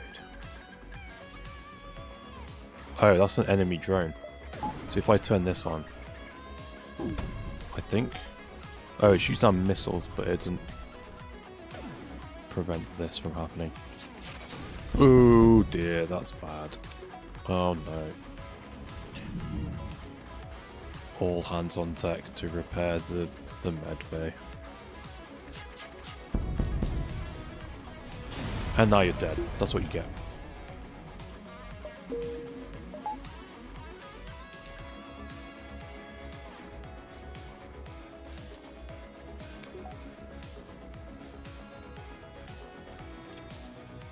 I'm surprised I haven't got any more new crew yet. Usually there's like some random events where someone will offer you a crew member for helping them out.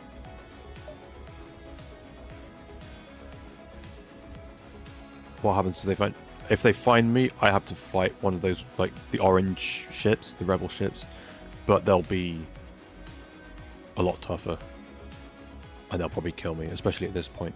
Oh, another distress beacon. Let's do it. Might be a trap. Interfere and save.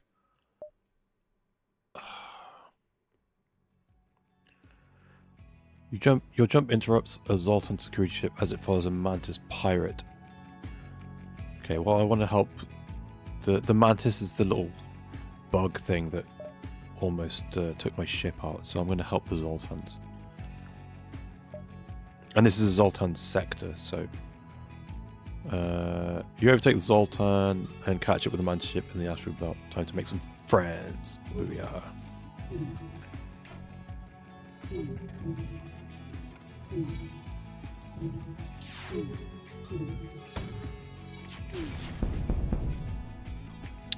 I think also the defense drone, yeah, shoots down asteroids as well. Damn it, I was hoping to get a new crewman.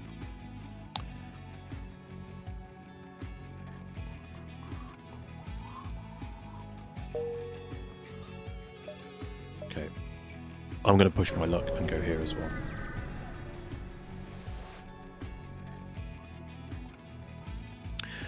Federation encrypted signal that was being broadcast from a nearby planet.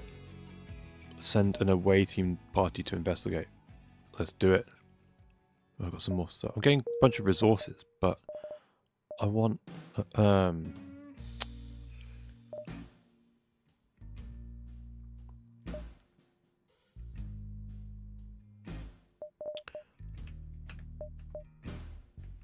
need crew.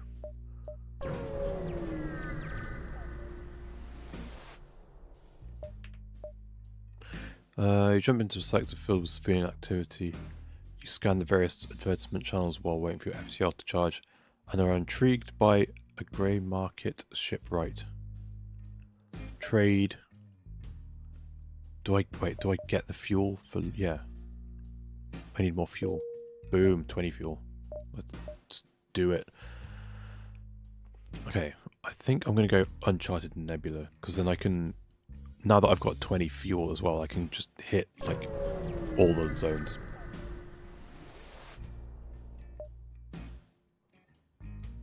Continue. And there's a store right away. Perfect.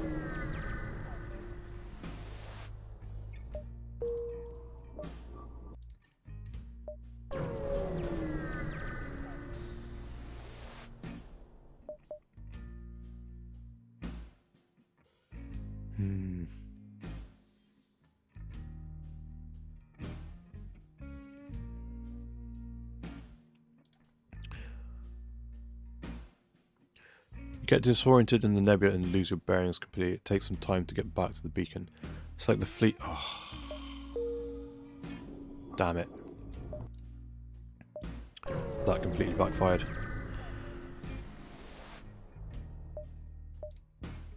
Crew! I can get crew.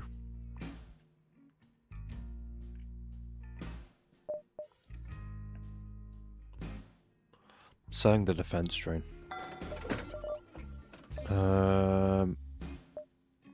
Well,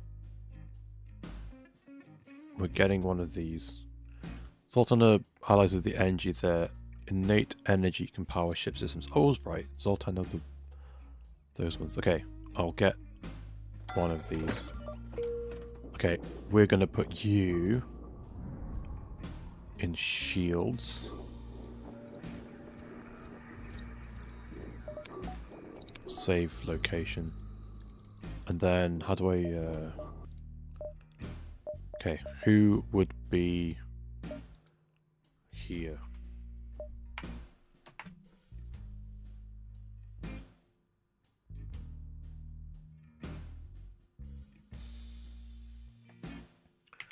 Okay. We'll go with Jack. Oh, no. Jack. There we go. Jack is female.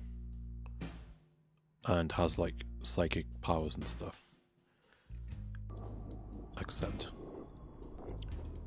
she has tattoos and a shaved head. She's an edge lord. Okay. Let's keep going.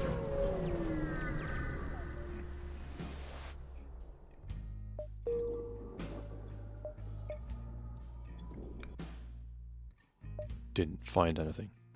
Okay, let's be cheeky and go this way. Aha, a fight.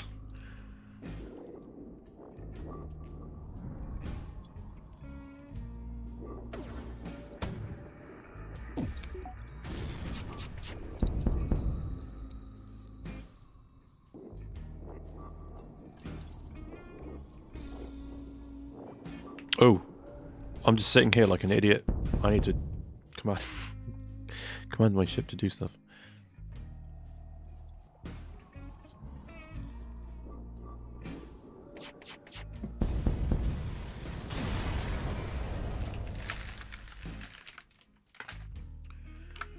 I was about to eat the last two of these cookies, but I think I should probably eat something a bit more substantial before I do that. Let's jump.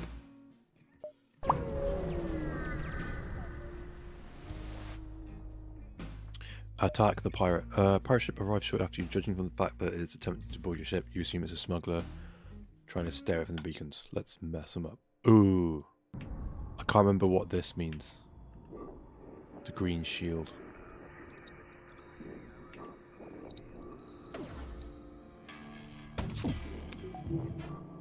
Oh. That's a problem. Okay, there we go.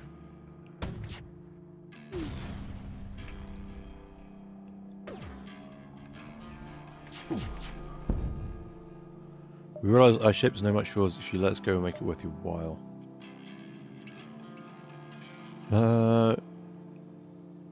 On the assumption that they're smuggling, I'm going to ignore and take them out.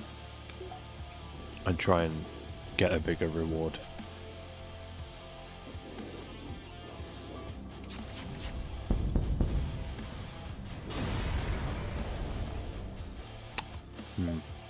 Probably not worth it, but...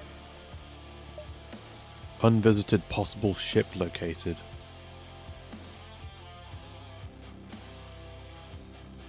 Ooh. Oh, it's another store.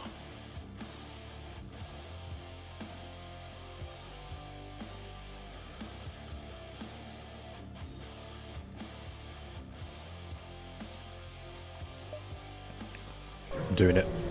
We're going to the store. I might have to evade some stuff. Black market weapons trader spins you a tale of dangers. The pirates. Okay, on the... Having set the precedent of attacking pirates, we're going to attack these pirates.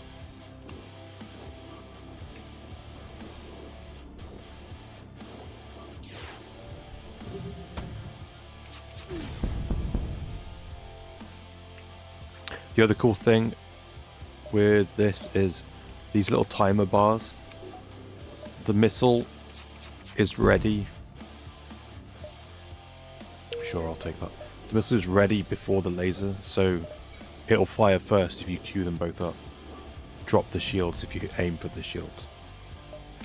And then the follow-up attacks can just do damage right away. So there's strategy in how you use your weapons.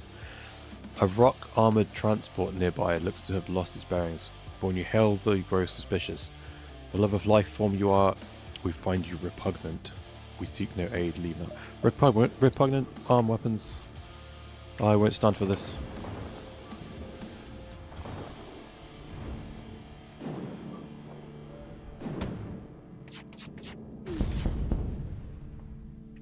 Enough, we were told aliens were a threat to our ways, and you have proved as much. Oops. Take this and leave us in peace. Okay. I did just have to, like, put them in their place a little bit, so... I've got no power for my engines there. Spooky storm, like, yeah. The storms are messed up, so they mess with your power. Main reactor can only function at half capacity. So, right now my oxygen isn't powered at all. Which is actually a big problem. Let's jump out of here. My god.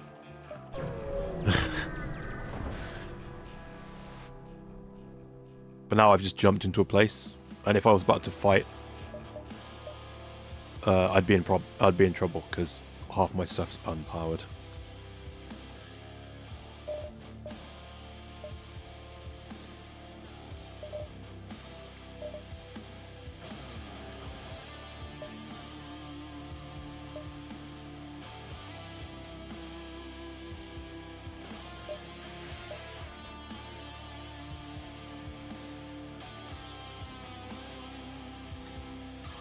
I feel like I need this guy.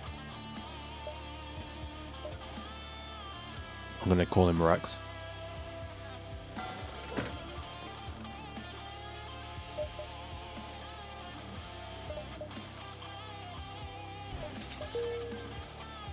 And you... Rex is in the cargo bay in Mass Effect 1. You can go...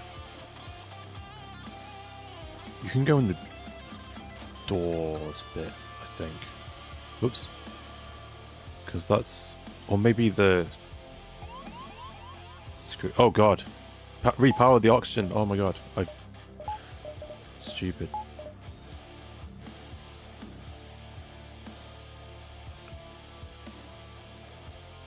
Okay, I'm just going to risk it. Let's go. Next one. Another storm. Prepare to fight.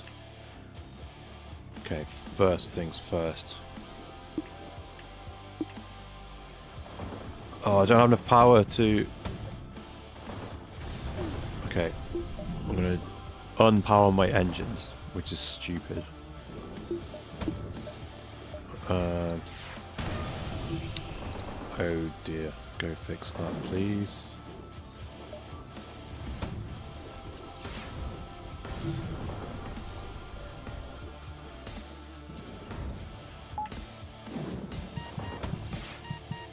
Oh god. What? Why are they...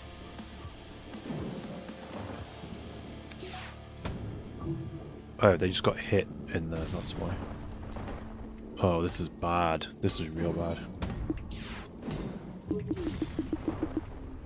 I don't have the power to... Oh no.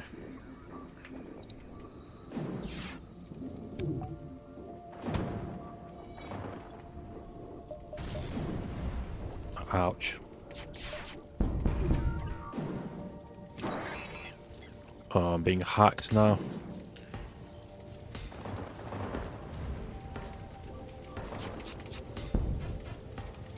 Are you serious?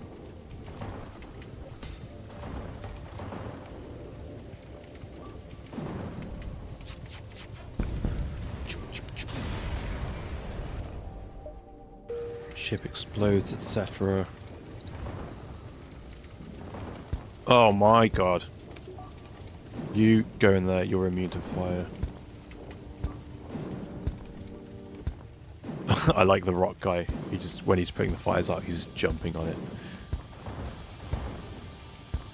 Okay, you guys need healing.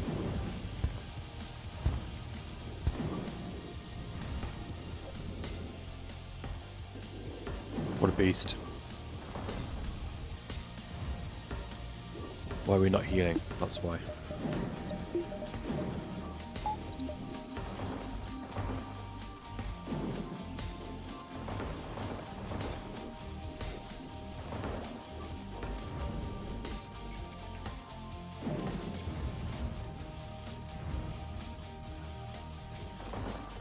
Okay, you're staying in the med bay now.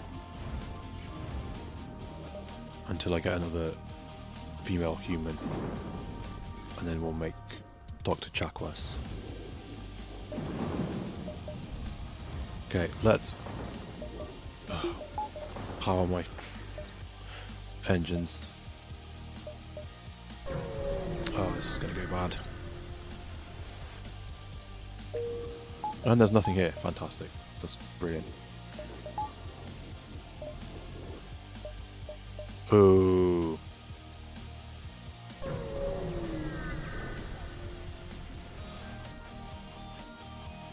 Okay, we're good. I thought they caught up to me, but we're good. Okay, let's attack and attack. What is that? Intruders. Oh no. They've done enough damage to my ship that there's a hole inside it.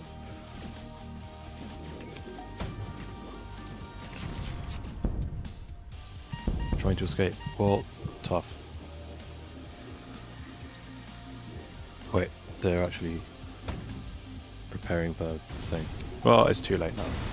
Yitter. I got a new guy. I think this is an NG, I think. Okay. Who could you be? Okay, no. You are now... Yeah, going back here. You go here. You... Oh, help repair. Jeez.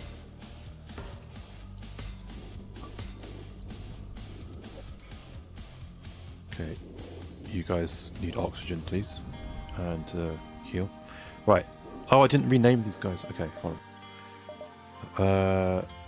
This I was going to call Rex. And then you are going to be Morden.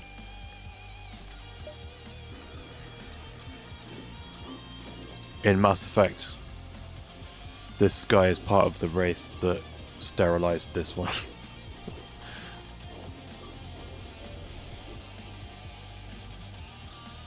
But he's also the guy who helps cure it. Okay, save these locations.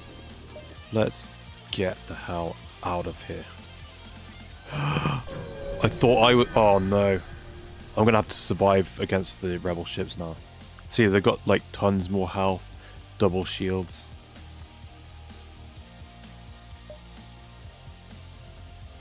I thought I'd jump to the exit, but I hadn't. Okay. Oh dear.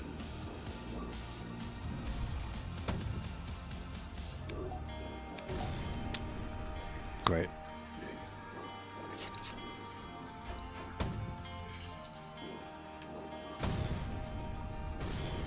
I'm gonna get wrecked. They got too many weapons.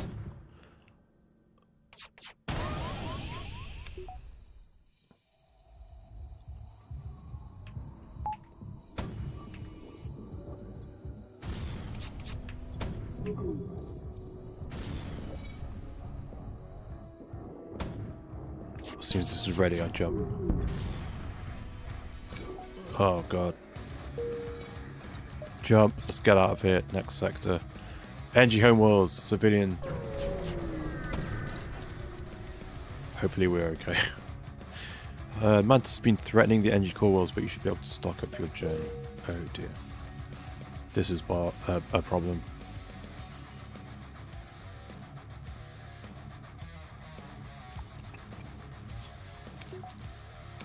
No atmosphere. That was close.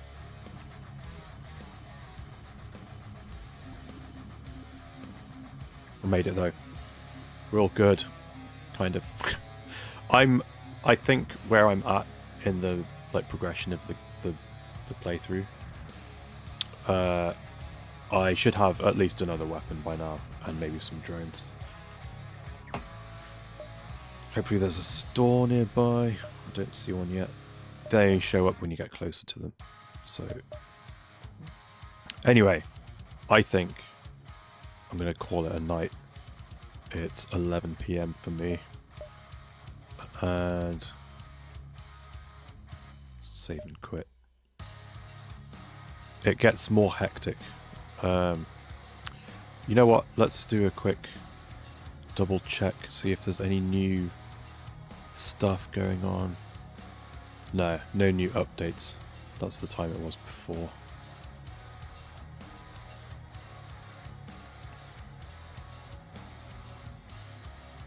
What the hell is this?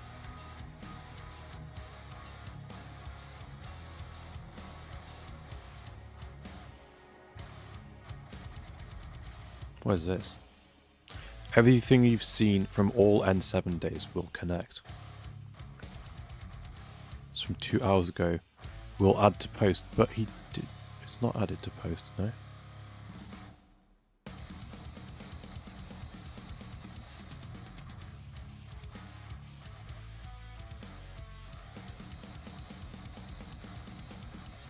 Okay, well, this has been fun. Was this cool? A different sort of thing, like all the, discussion and stuff at the start. Was that fun?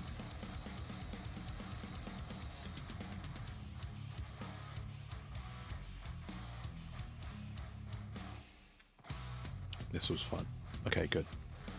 Let's see if anyone else is streaming. I realized last stream I didn't think to check, and because I finished late, I didn't realize I'd crossed over into the time that Slip had started streaming. But let's say instead of sending you to another stream, I'll send you to Maddie's video. What a thumbnail.